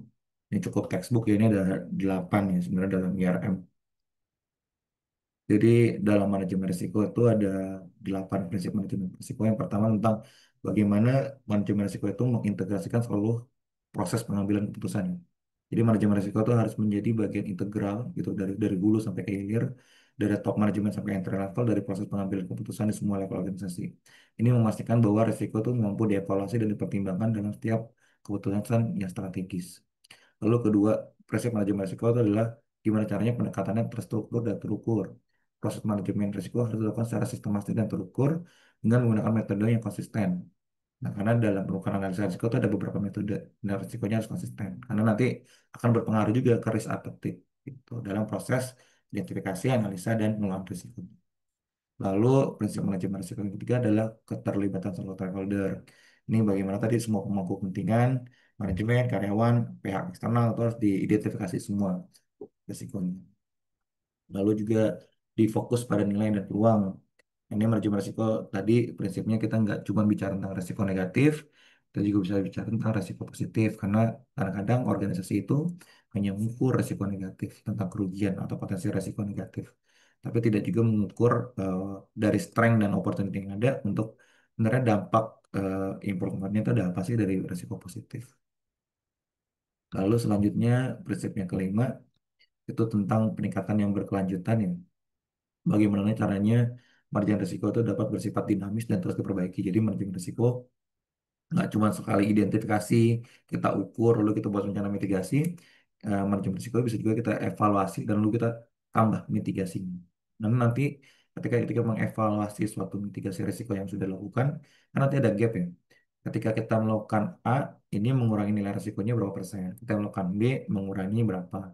Melakukan C, mengurangi apa. Itu kan ada gap risiko before after sebenarnya. Lalu prinsip keenam itu membangun budaya kesadaran risiko. Bagaimana caranya? Tadi seluruh stakeholder itu membangun budaya memahami sebenarnya kita tuh punya risiko apa aja sih. Lalu gimana caranya mengelola risiko yang kita miliki. Lalu gimana caranya kita punya tanggung jawab untuk berkolaborasi atau berproaktif dalam urusan manajemen risiko. Jadi manajemen risiko balik lagi bukan fungsinya manajemen aja gitu kan. Kalau di perusahaan berarti di business develop biasanya, kalau di pemerintah tuh biasanya top level aja gitu kan. Ini semua pegawai seharusnya mampu punya kesadaran terhadap risiko. Lalu prinsip ketujuh itu terkait informasi dan data yang relevan. Kita membuat manajemen risiko pasti kan dasarnya datanya ini valid dulu ya. Resiko-resiko ini benar mungkin terjadi nggak sih? Relevan terjadi nggak sih? Jangan sampai kita punya identifikasi risiko itu mengada-ada ya atau paranoid itu juga nggak bagus gitu kan. Yang kedelapan, prinsip manajemen risiko itu adalah transparan dan komunikasi. Gimana caranya dalam proses manajemen risiko itu harus transparan dan dikomunikasikan dengan jelas ke semua stakeholder. Itu jadi 8 manajemen risiko yang harus dilakukan oleh organisasi yang prinsip-prinsipnya dalam manajemen risiko. Nah, selanjutnya kita bicara risk dan kontrol. Tadi kan kita udah tarik ya, risk assessment itu tadi kan kesimpulannya tahap proses awal dari manajemen risiko yang mengidentifikasi, menganalisa, mengevaluasi risiko potensial yang dapat berdampak pada tujuannya. Nah, kalau internal control, tadi itu juga dapat kesimpulan bahwa ini tuh hasil dari manajemen risiko yang menghasilkan sebenarnya ada upaya mitigasi preventif apa yang dapat diterapkan di unit kerja terhadap resiko yang berdasarkan risk assessment yang tadi sudah kita lakukan, yang akan dihadapi organisasi jika resiko ini muncul, baik itu dari internal atau eksternal, untuk menjaga bahwa setiap aktivitas operasional yang kita lakukan itu sesuai standar perusahaan atau organisasi. Nah, jadi poin pentingnya adalah penilaian risiko itu kalau kita lihat tadi dari tujuan, prinsip, itu merupakan tanggung jawab yang integral ya, dari hulu sampai hilir, holistik, keseluruhan, dari seluruh manajemen sampai seluruh pegawai. Jangan sampai dalam melakukan IRA-nya atau manajemen risiko, itu tidak ada budaya yang terbentuk. Karena sebenarnya organisasi yang baik itu gimana caranya bikin governance culture yang baik juga di organisasi. Jadi IRM itu tidak hanya jadi tugas top manajemen, nggak cuma juga jadi tugas auditor gitu kan, jadi itu sampai level pegawai pun itu sebenarnya dapat secara objektif ya. Dapat mengidentifikasi, mengevaluasi, dan melakukan improvement terhadap risk management atau internal control yang berada di organisasi. Jadi biasanya kalau di perusahaan-perusahaan besar atau startup, biasanya ada town hall tuh untuk ngebahas sebenarnya resiko-resiko yang dimiliki organisasi. Itu ketika perusahaan atau manajemen bisa terbuka seperti itu biasanya perusahaannya udah good governance yang lebih baik gitu. Jadi kan kita udah bicara tentang manajemen risiko, kita udah tahu risiko dan dampak, kita juga sudah tahu tadi sumbernya dari mana internal eksternal, lalu kita juga tadi sudah tahu apa lagi unsur pembentuk risiko ya. Kalau risiko negatif itu ada threat atau ancaman atau risikonya, lalu ada kelemahan vulnerability-nya itu hasilnya dampaknya negatif. Lalu kita juga udah tahu unsur untuk resiko positif terhadap peluang dan strength gitu kan. Kita udah tahu tingkatan resiko. Nah, sekarang kita masuk ke proses inti. Bagaimana kita melakukan manajemen resiko. Nah, sebenarnya proses manajemen resiko itu seperti ini ya umumnya. Bagaimana kita saling mengkomunikasikan dan mengkonsultasikan gitu kan terhadap scope atau konteks atau kriteria. Sebenarnya manajemen resiko ini luasnya seberapa sih? Apakah kita bicara tentang resiko produk, atau kita bicara tentang resiko project, atau kita bicara tentang resiko operasional unit kerja, atau kita bicara tentang resiko organisasi gitu kan terhadap pencapaian tujuan gitu kan. Jadi resiko itu ada level-levelnya. Lalu kita melakukan risk assessment, itu kita melakukan listing, mendokumentasikan sebenarnya resiko apa aja sih yang akan terjadi. Lalu ketika kita sudah ngelis daftar risiko yang akan terjadi, selanjutnya kita akan melakukan analisa risiko. Di sini melakukan pengukuran terhadap tingkat probabilitas dan tingkat dampak gitu kan dari risiko yang terjadi. Nah, ketika kita melakukan risk analysis ini, itu biasanya kita sudah menghasilkan skala prioritas sebenarnya risiko mana sih yang paling besar berdampak dan paling sering terjadi. Nah, ketika kita sudah melakukan identifikasi, melakukan analisa, terakhir kita melakukan risk evaluation atau melakukan mitigasi. Risiko ini kita evaluasi, gitu kan, kita melakukan mitigasi. Sebenarnya dampaknya itu karena tinggi, mitigasinya apa? Apakah kita mau terminate, apa kita mau transfer, atau mau kita terima kalau levelnya rendah, itu kan bisa. Itu kan tuh risk treatment. Lalu ketika sudah dievaluasi risikonya, sudah dimitigasi di treatment, lalu risiko yang terjadi itu perlu juga untuk lakukan recording dan reporting. Jadi ketika risiko ini terjadi, itu dicatat. Itu bisa digunakan untuk review mungkin ke kemudian hari di tahun depannya. Khawatir masih ada juga risiko-risiko baru yang muncul atau risiko-risiko yang sudah ada mitigasinya tapi ternyata mitigasinya tidak efektif. Nah, itu bisa dilakukan pencatatan gitu kan, lalu kita monitoring, lalu kita review untuk melakukan perbaikan kembali terhadap manajemen risiko yang sudah kita buat. Lalu terus tadi kan kita udah bicara melakukan analisa risiko ya. Tahap pertama dari analisa risiko itu kan tadi kan identifikasi risiko. Nah, dalam melakukan identifikasi risiko itu umum banget sebenarnya pakai 4W 1H ya. What, where, when, why, dan how. Kita harus tahu dulu menetapkan apa, di mana, kapan, mengapa, bagaimana peristiwa dapat terjadi atau pernah terjadi sebelumnya, dan bagaimana berdampak terhadap pencapaian tujuan. Ini makanya pertanyaan-pertanyaan yang umum dari dalam hal mengidentifikasi risiko itu apa aja sih yang mungkin akan terjadi, bagaimana hal itu terjadi atau mengapa hal itu bisa terjadi, lalu kalau di TI mungkin instrumen dan teknik apa yang digunakan yang menyebabkan risiko terjadi, lalu terakhir dampaknya apa. Karena ini penting nanti dalam proses identifikasi risiko. Nah, kalau di ISO itu umumnya ini ada beberapa aset yang harus diidentifikasi risikonya. Pertama ada aset informasi. Sebentar, ada azan.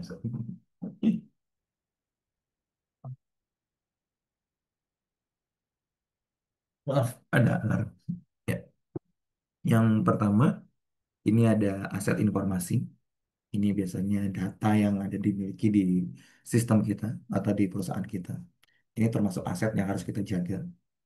Lalu lagi aset informasi juga bisa dipecah gitu kan. Jadi ada intangible assets, itu contohnya kayak brand, profile, lalu apa namanya kekayaan intelektual, tentang loyalty juga, itu termasuk aset informasi ya.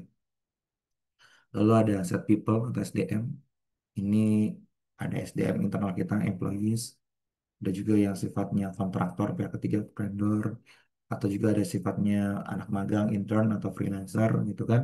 Itu kan aset SDM kita juga. Itu pasti kan punya resikonya masing-masing. Lalu ada juga aset hardware, gitu kan.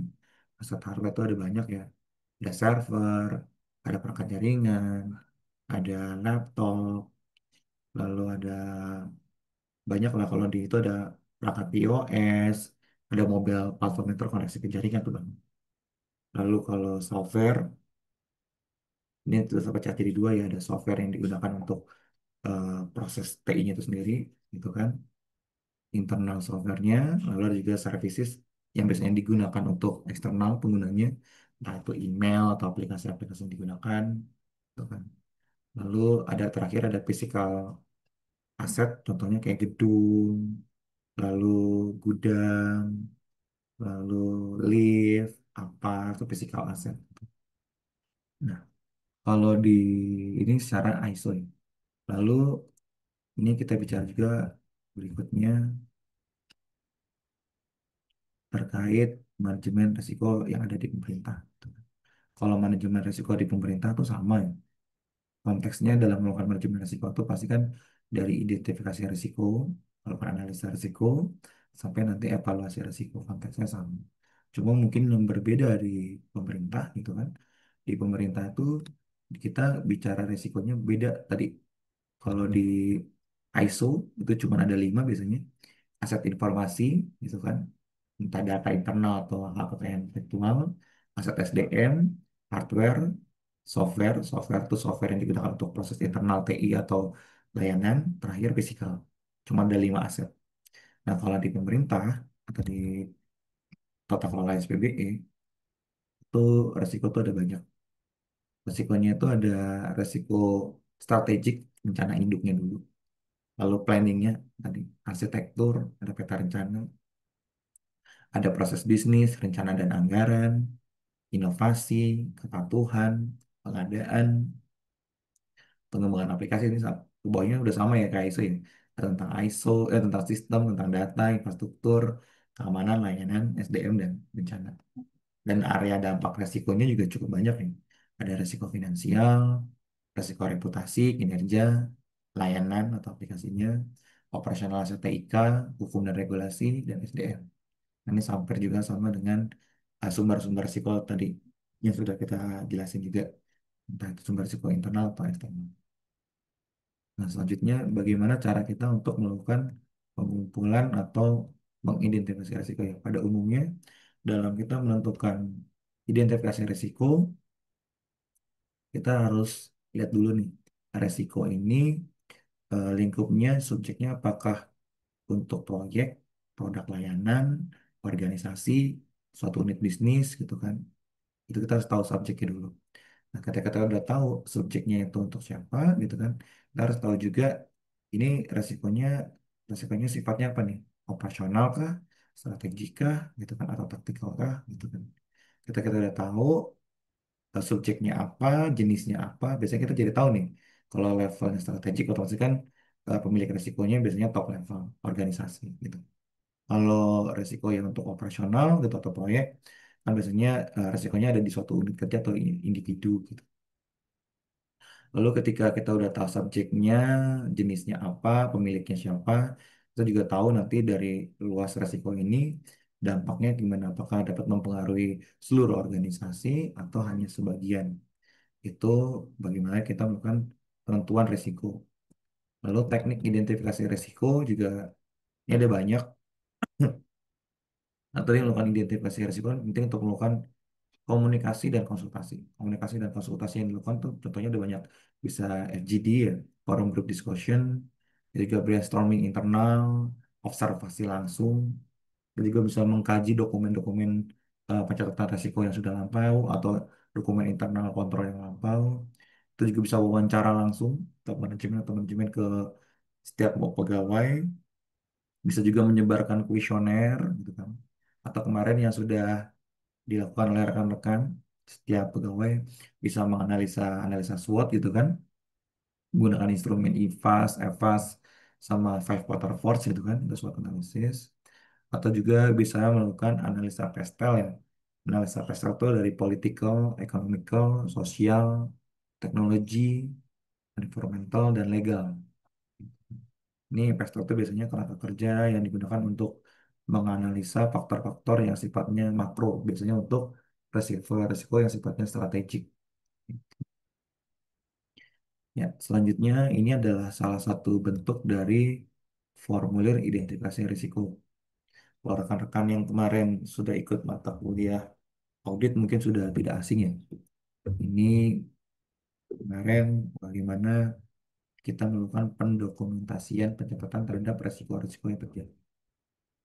Nah, untuk formulir investasi risiko ini saya ambil contoh dari penerapan ISO 27001 karena ISO 27001 itu yang paling umum ya untuk dilakukan terkait aman informasi. Otomatis salah satu aneksnya itu terkait manajemen risiko.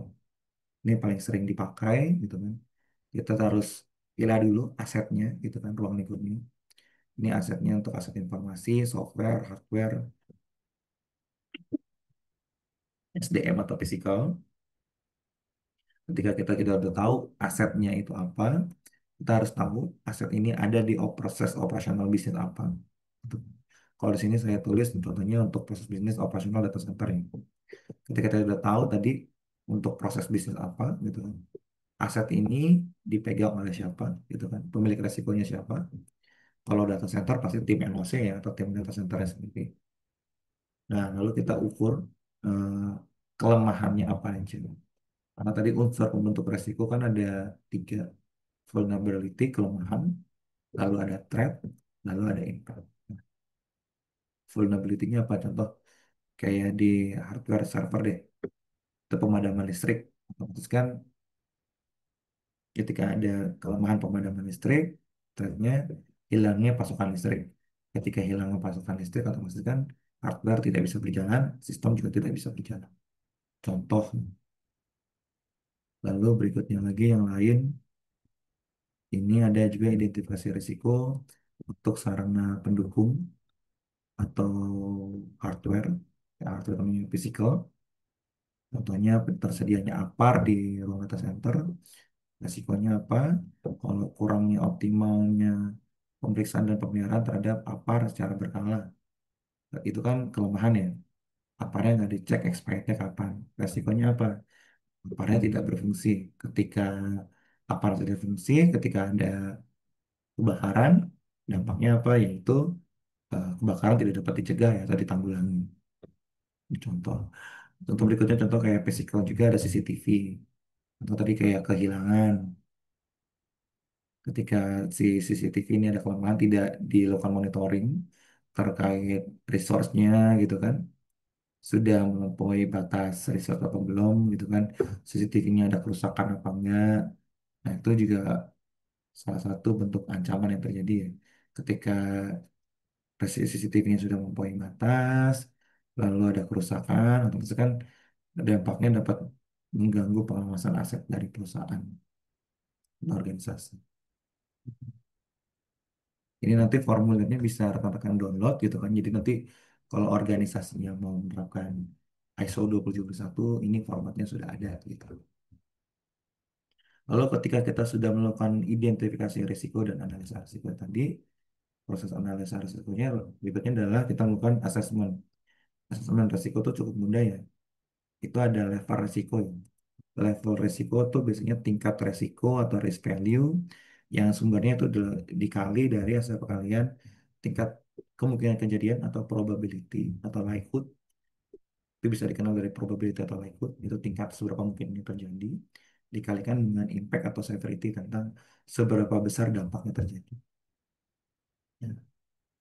Probability pun itu ada beberapa ya. Jadi dalam metode pengukuran ISO pun itu ada skalanya. Ada skala 5, ada juga skala 4, dan ada juga skala 3. Nah, umumnya itu yang digunakan adalah skala 4 dan skala 5. Karena kalau skala 3 kan paling cuma minor, moderate, high gitu kan. Terlalu kurang detail gitu kan. Sedangkan kalau skala 4 pun gitu kan, untuk pengukuran microbnya itu juga biasanya kurang pas karena genap ya. Jadi kalau mencari yang 50-50 itu susah. Makanya biasanya paling umum banget itu digunakan di skala 5. Jadi kalau di skala 5 probabilitasnya kita bisa enak nih. Misalnya kayak satu itu hampir tidak pernah terjadi, dua itu jarang terjadi, tiga itu 50-50 mungkin terjadi, empat itu sering terjadi mungkin 70-80%. Kalau probabilitas level 5 tuh hampir sering terjadi. Kalau dampak juga sama, kalau levelnya 5 kan juga enak ya. Ada yang mungkin 20% tidak berarti dampaknya, 40% dampaknya kecil, yang 50-50 yang dampaknya sedang, lalu yang level 80% yang dampaknya besar. atau yang level 1% yang dampaknya luar biasa, otomatis perusahaan bisa kolaps dan sebagainya. Yang paling umum sebenarnya paling baik biasanya kalau kita di auditor atau di manajemen paling merekomendasikan tuh di skala 5. Makanya di ISO pun biasanya kita pakai level skala 5 misalnya matriksnya. Nah, kalau di probability, kalau di ISO ya itu biasanya atau tadi kalau yang levelnya 1 gitu kan, rare gitu kan. Biasanya kejadiannya kurang dari sekali ya selama 5 tahun terakhir. Atau dalam 1 tahun itu peluangnya cuma terjadi maksimal 10%. Contohnya apa kayak pemadaman gitu kan. Kalau di Jawa atau di Jakarta sih seharusnya ini termasuk yang rare ya. Tapi kalau di kawasan mungkin kayak di Kalimantan atau di Indonesia Timur nih mungkin juga tingkat frekuensinya berbeda. Contoh kayak gempa, kebakaran itu kan pasti rare juga. Kalau yang tingkat 2 unlikely itu biasanya kejadiannya itu pernah terjadi di 1 sampai 5 tahun terakhir. Ini peluang terjadinya 10 sampai 30%.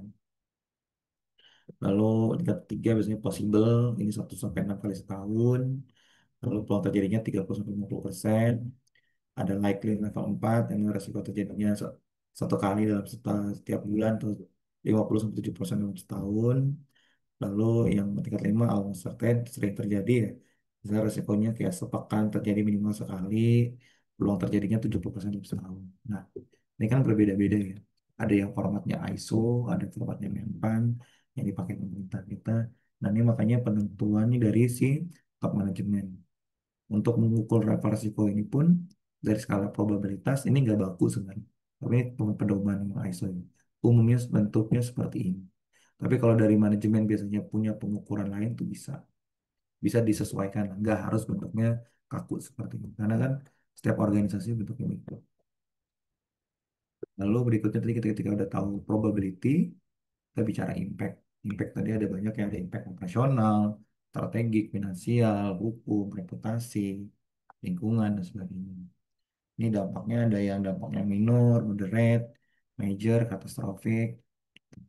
Kalau operasional biasanya kalau minor, kalau servisnya kurang dari 1 jam atau kurang dari 1 hari. Kalau level moderate kurang dari 2 hari, major contohnya 1 minggu. Lalu kalau katastropik operasional tidak bisa dilakukan operasionalnya terus menerus. Nah ini di satu perusahaan mungkin berbeda dari perusahaan lain. Contoh mungkin kalau di perusahaan logistik 1 minggu nggak operasional gitu kan. Di perusahaan logistik A itu levelnya major. Nah, kalau di perusahaan B bisa aja level 1 minggu itu udah katastrofik. Contoh kayak di perusahaan A, misalnya di JNE bilang eh, minor tuh kalau 1 hari dia nggak bisa logistik operasional, gitu kan.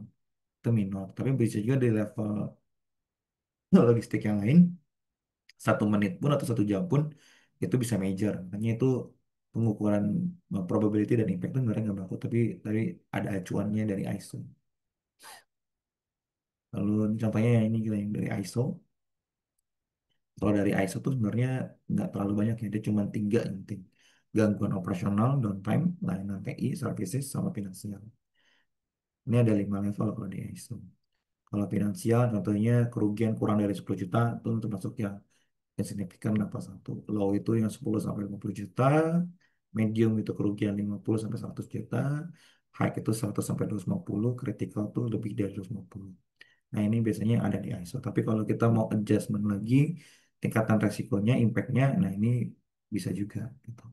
Jadi ini cuman sebagai acuan dasar, bentuknya seperti ini, tapi kalau perusahaan rekan-rekan tuh mau di-adjust lagi itu juga bisa. Jadi dalam manajemen resiko lagi, itu biasanya menyesuaikan organisasinya masing-masing. Lalu ketika tadi kita sudah mengetahui ya, eh, kita udah tahu pengukurannya kan tadi skalanya ada beberapa skala ya. Ada skala 5, 4, dan 3. Kita udah tahu probability-nya, bentuknya seperti apa pengukurannya. Kita udah tahu dampaknya seperti apa. Lalu selanjutnya ada risk value. Nah, risk value ini tingkat resiko. Nah, risk value itu tadi kan pengaliannya dari probability dikali dengan impact. Contoh kayak probability yang rare, 1, dikali dengan dampak yang insignificant level 1, otomatis level resikonya atau risk value-nya kan nilainya 1 ya. 1 kali 1, 1. otomatis resikonya juga levelnya 1/5. Nah, kalau contoh kayak sifat yang dampaknya katastrofik atau severe di level 5, contohnya kayak bencana, kayak tsunami, kebakaran, atau apa namanya tadi gempa bumi, itu kan mungkin dampaknya level 5 ya. Tapi karena kemungkinan terjadinya 1 gitu kan, otomatis level risikonya juga nggak terlalu besar, cuma ada di level 5. Otomatis level risikonya medium. Nah, untuk bentuk risk value pun eh, nggak paten ya seperti yang ada di atas ini. Ada juga risk value ini bisa juga kita lakukan adjustment lagi. Karena balik lagi, untuk penentuan risk value ini sangat kaitannya dengan risk appetite atau selera risiko. Jadi ada juga organisasi yang menganggap level di atas level 6 gitu kan, itu baru resikonya wajib dimitigasi atau level medium. Ada juga organisasi yang menganggap level 2 atau 3 pun itu wajib dimitigasi. Contoh kayak yang di bawah nih, ini dia kayak skala dampaknya ada di low gitu kan 2, lalu almost certain ini kan sering terjadi.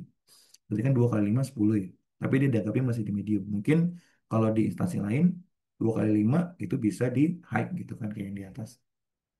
Itu makanya berkait dengan risk appetite.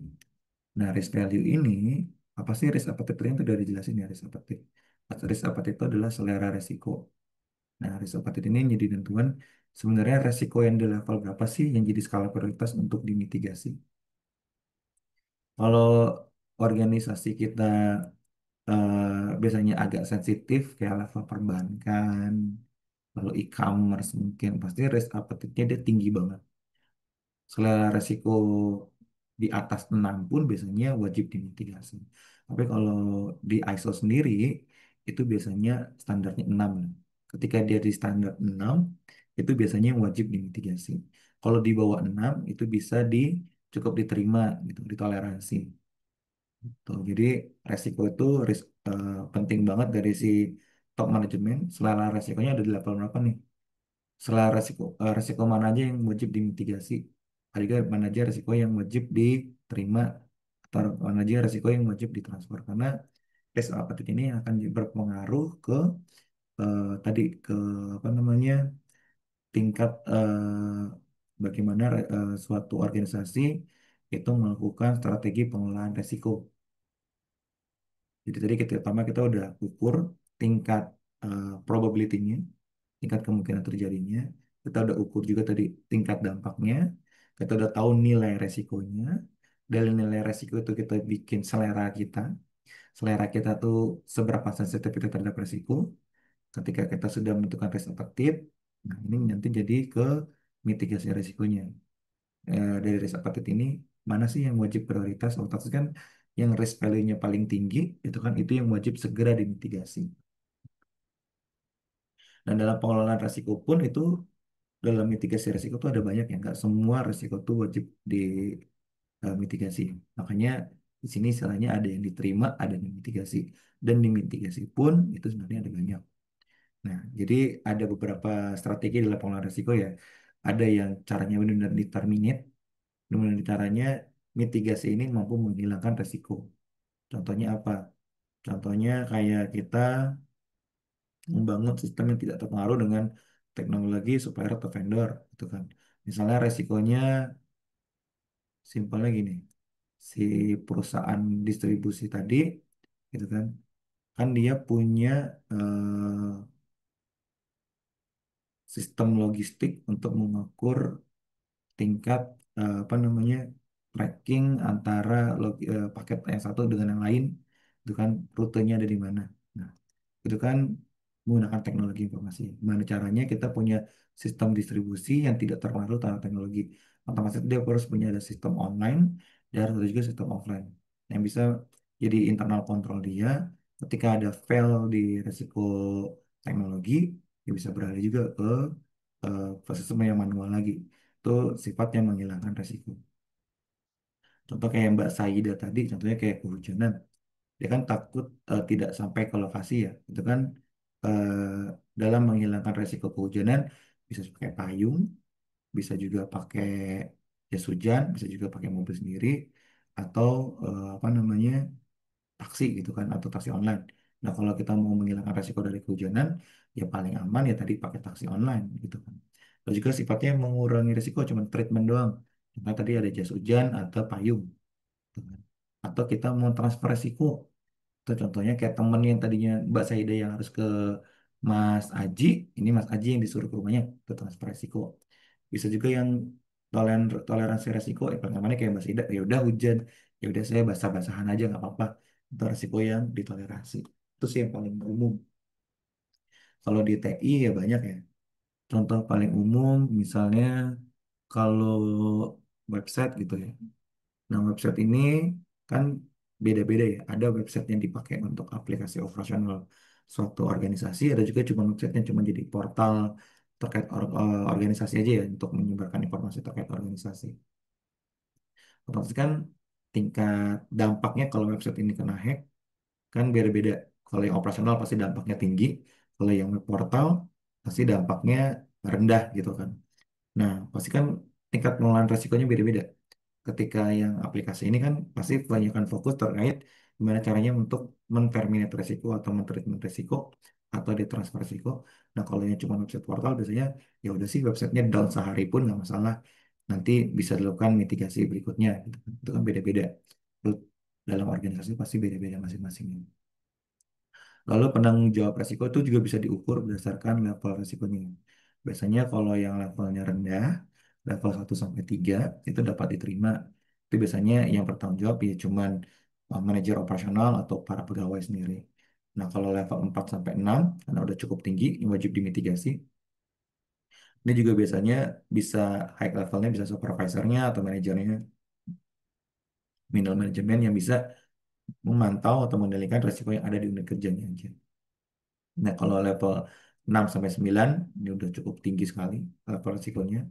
Nah, ini pasti kan biasanya udah senior manager, general manager yang wajib bertanggung jawab terhadap penanggulangan risiko. Bisa juga beberapa orang atau tim. Itu bisa juga. Kalau level 4 ini biasanya sudah cukup tinggi ya. Biasanya pengalinya kan probability-nya dampaknya tinggi, probability juga tinggi gitu kan. Ini harus menjadi perhatian urgent untuk segera dilakukan pengendalian. Ini biasanya ada di level top level, entah itu direktur, CEO, kepala dinas, dan sebagainya. Nah, kalau resiko yang sangat tinggi sekali pengalinya, contohnya kayak sampai tidak dapat diterima gitu kalau ada kegagalan, ini harus pengendaliannya sangat excellent ya. Sangat excellent itu berarti sudah dilakukan mitigasi dan evaluasi. Ini biasanya ada pengawasan juga dari pihak eksternal, entah itu komisaris, entah itu anggota DPRD atau Dewan, itu biasanya penanggung jawab resikonya lebih luas. Dari rekan-rekan, ada pertanyaan? Karena sudah mau jam 9.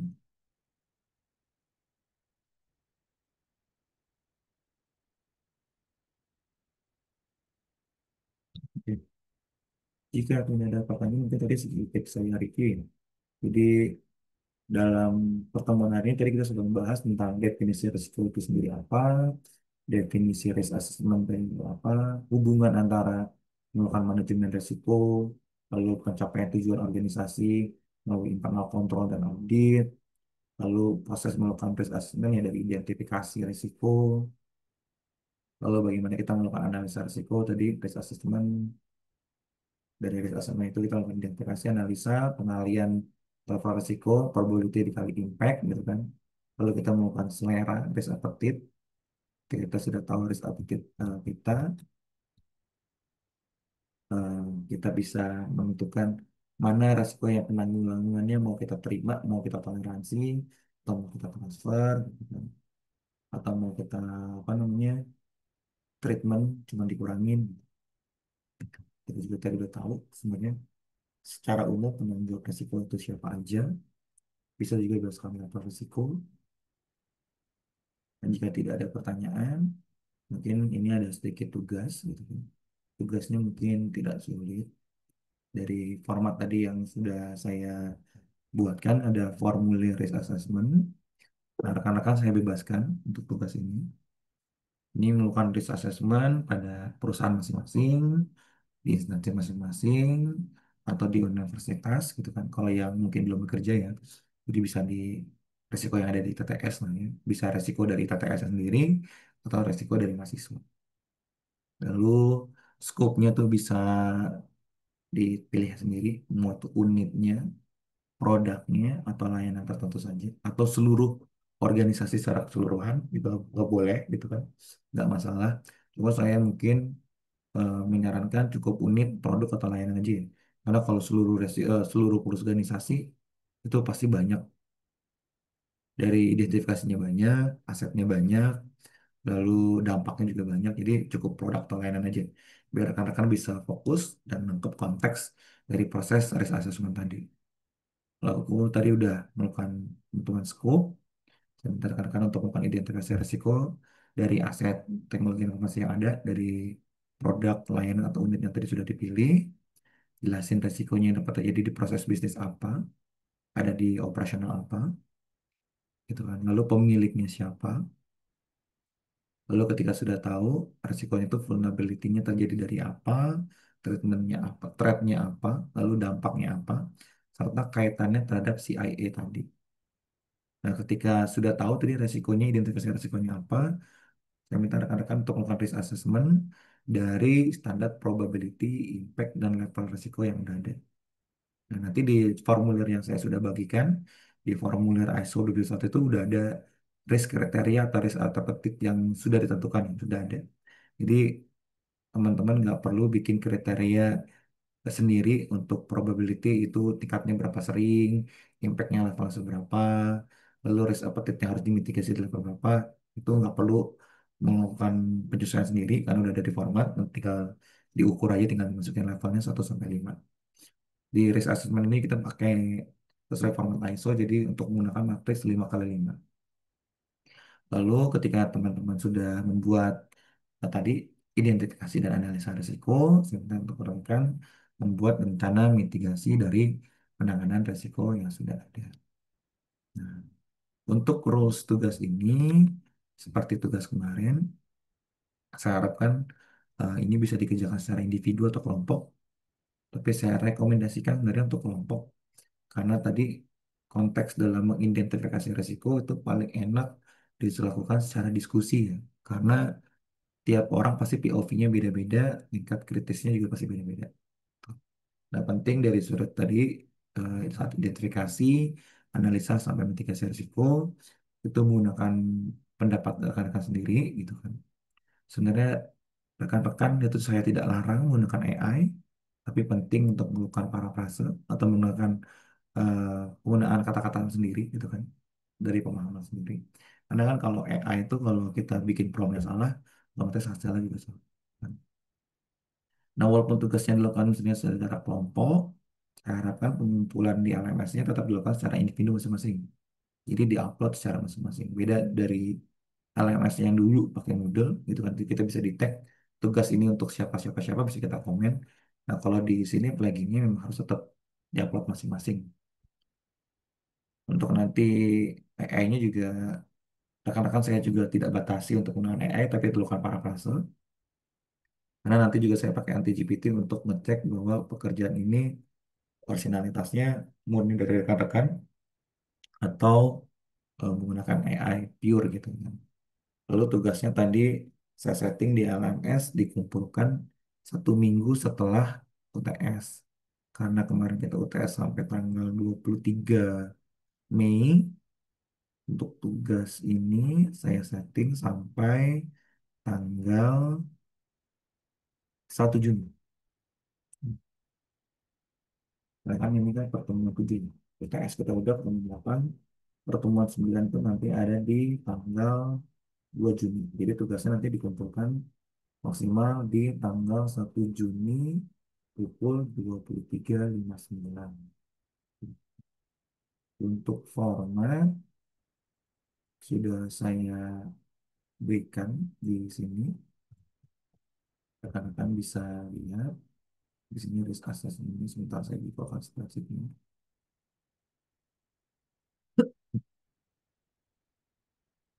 Rekan bisa tulis nanti organisasinya apa, ke perusahaan, instansi, ataupun kampus. Untuk nomor dokumen ini bisa dikosongin aja. Versionnya pasti bisa ditulis lah ya, versi pertama tanggal berapa, siapa aja yang melakukan pemeriksaan.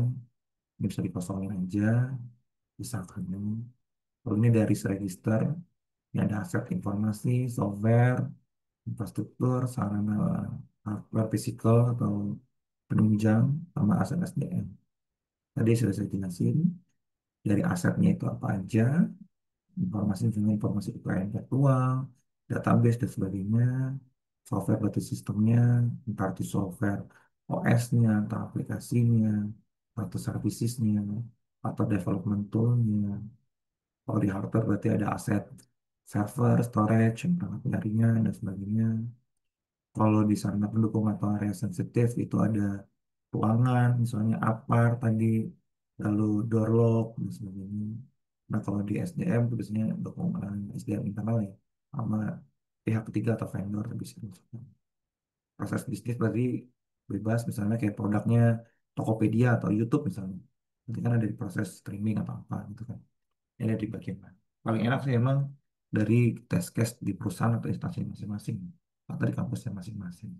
Karena nanti tahu asetnya ada apa aja, lalu menghambat proses apa, pemilik resikonya apa, threat-nya apa aja, vulnerability-nya apa, dampaknya apa, gitu kan.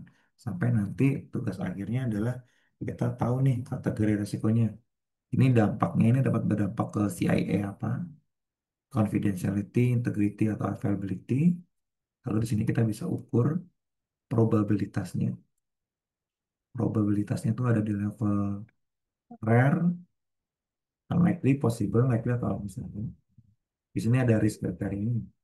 Jadi rekan-rekan bisa lihat dari sini, likelihood dari sini. Lalu dampaknya, di sini ada dampaknya. Lalu ada juga di sini ada level risiko. Berarti tinggal dikali. Kalau 1 kali 1, itu 1 gitu kan. Dampaknya dari level apa. Lalu kontrol mitigasi. Di sini tinggal ditulis kontrol mitigasinya diterima atau wajib dimitigasi. Ini berdasarkan risk appetite atau yang ada di sini, risk value dan risk appetite yang sudah ada di sini. Kalau 1 kali 1 accepted itu berarti kan bisa ditoleransi accepted. Nah, kalau mitigasi, strategi mitigasinya mau ditoleransi aja. Kalau accepted kan otomatis ditoleran ya, gitu. Nah, kalau dimitigasi, pilihan dimitigasi, mitigasinya itu mau mitigasi gimana nih? Di threat, di reduce, dihilangkan benar-benar apa ditransfer. Lalu rencana mitigasinya seperti apa? Lalu tingkatnya misalnya bisa tulis sama di atas. Karena ini format ISO, ini formatnya nggak saya rubah-rubah. Rekan-rekan cukup kerjakan sampai kolom P saja. Tapi nanti kalau mau dipakai misalnya di kantornya masing-masing, ini ada kolom key sampai U, ini nggak perlu diisi buat tugas. Ini biasanya untuk monitoring, memitigasi, sampai pendokumentasian kalau resiko ini terjadi. Ketika ada resiko ini terjadi, di sini kita review kembali. Jadi resiko ini setelah di manage, before dan afternya seperti apa. Gitu. Jadi tugasnya cukup sampai kolom P saja. Tapi kalau nanti di kantor mau dipakai formatnya, ini saya kasih gratis, nggak perlu cari apa namanya konsultan ISO, rekan-rekan bisa terapkan langsung di kantor yang masing-masing. Itu karena formatnya sama. Ada pertanyaan dari rekan-rekan sekalian? Jika tidak ada pertanyaan, yang hadir saya cek dulu. Ya. Saya absen lagi dari awal. Takutnya ada yang terlewat. Hmm, dan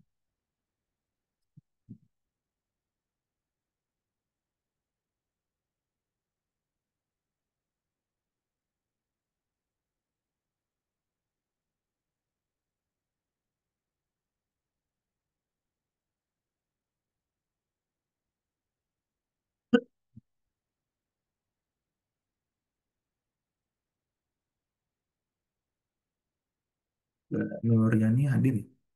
Ada ya? Sudah Hadir, sehat, Bu? Pak. Oke. Bu Nuriani sudah sehat, Masih Bu? masih recovery, Pak. Buat kuliah ya, Mbak. UTS-nya ada kendala? Ini baru baru buka laptop, Pak. Insya Allah besok saya kerjakan. Oke. Besok Ya, libur sampai kapan ya sebenarnya?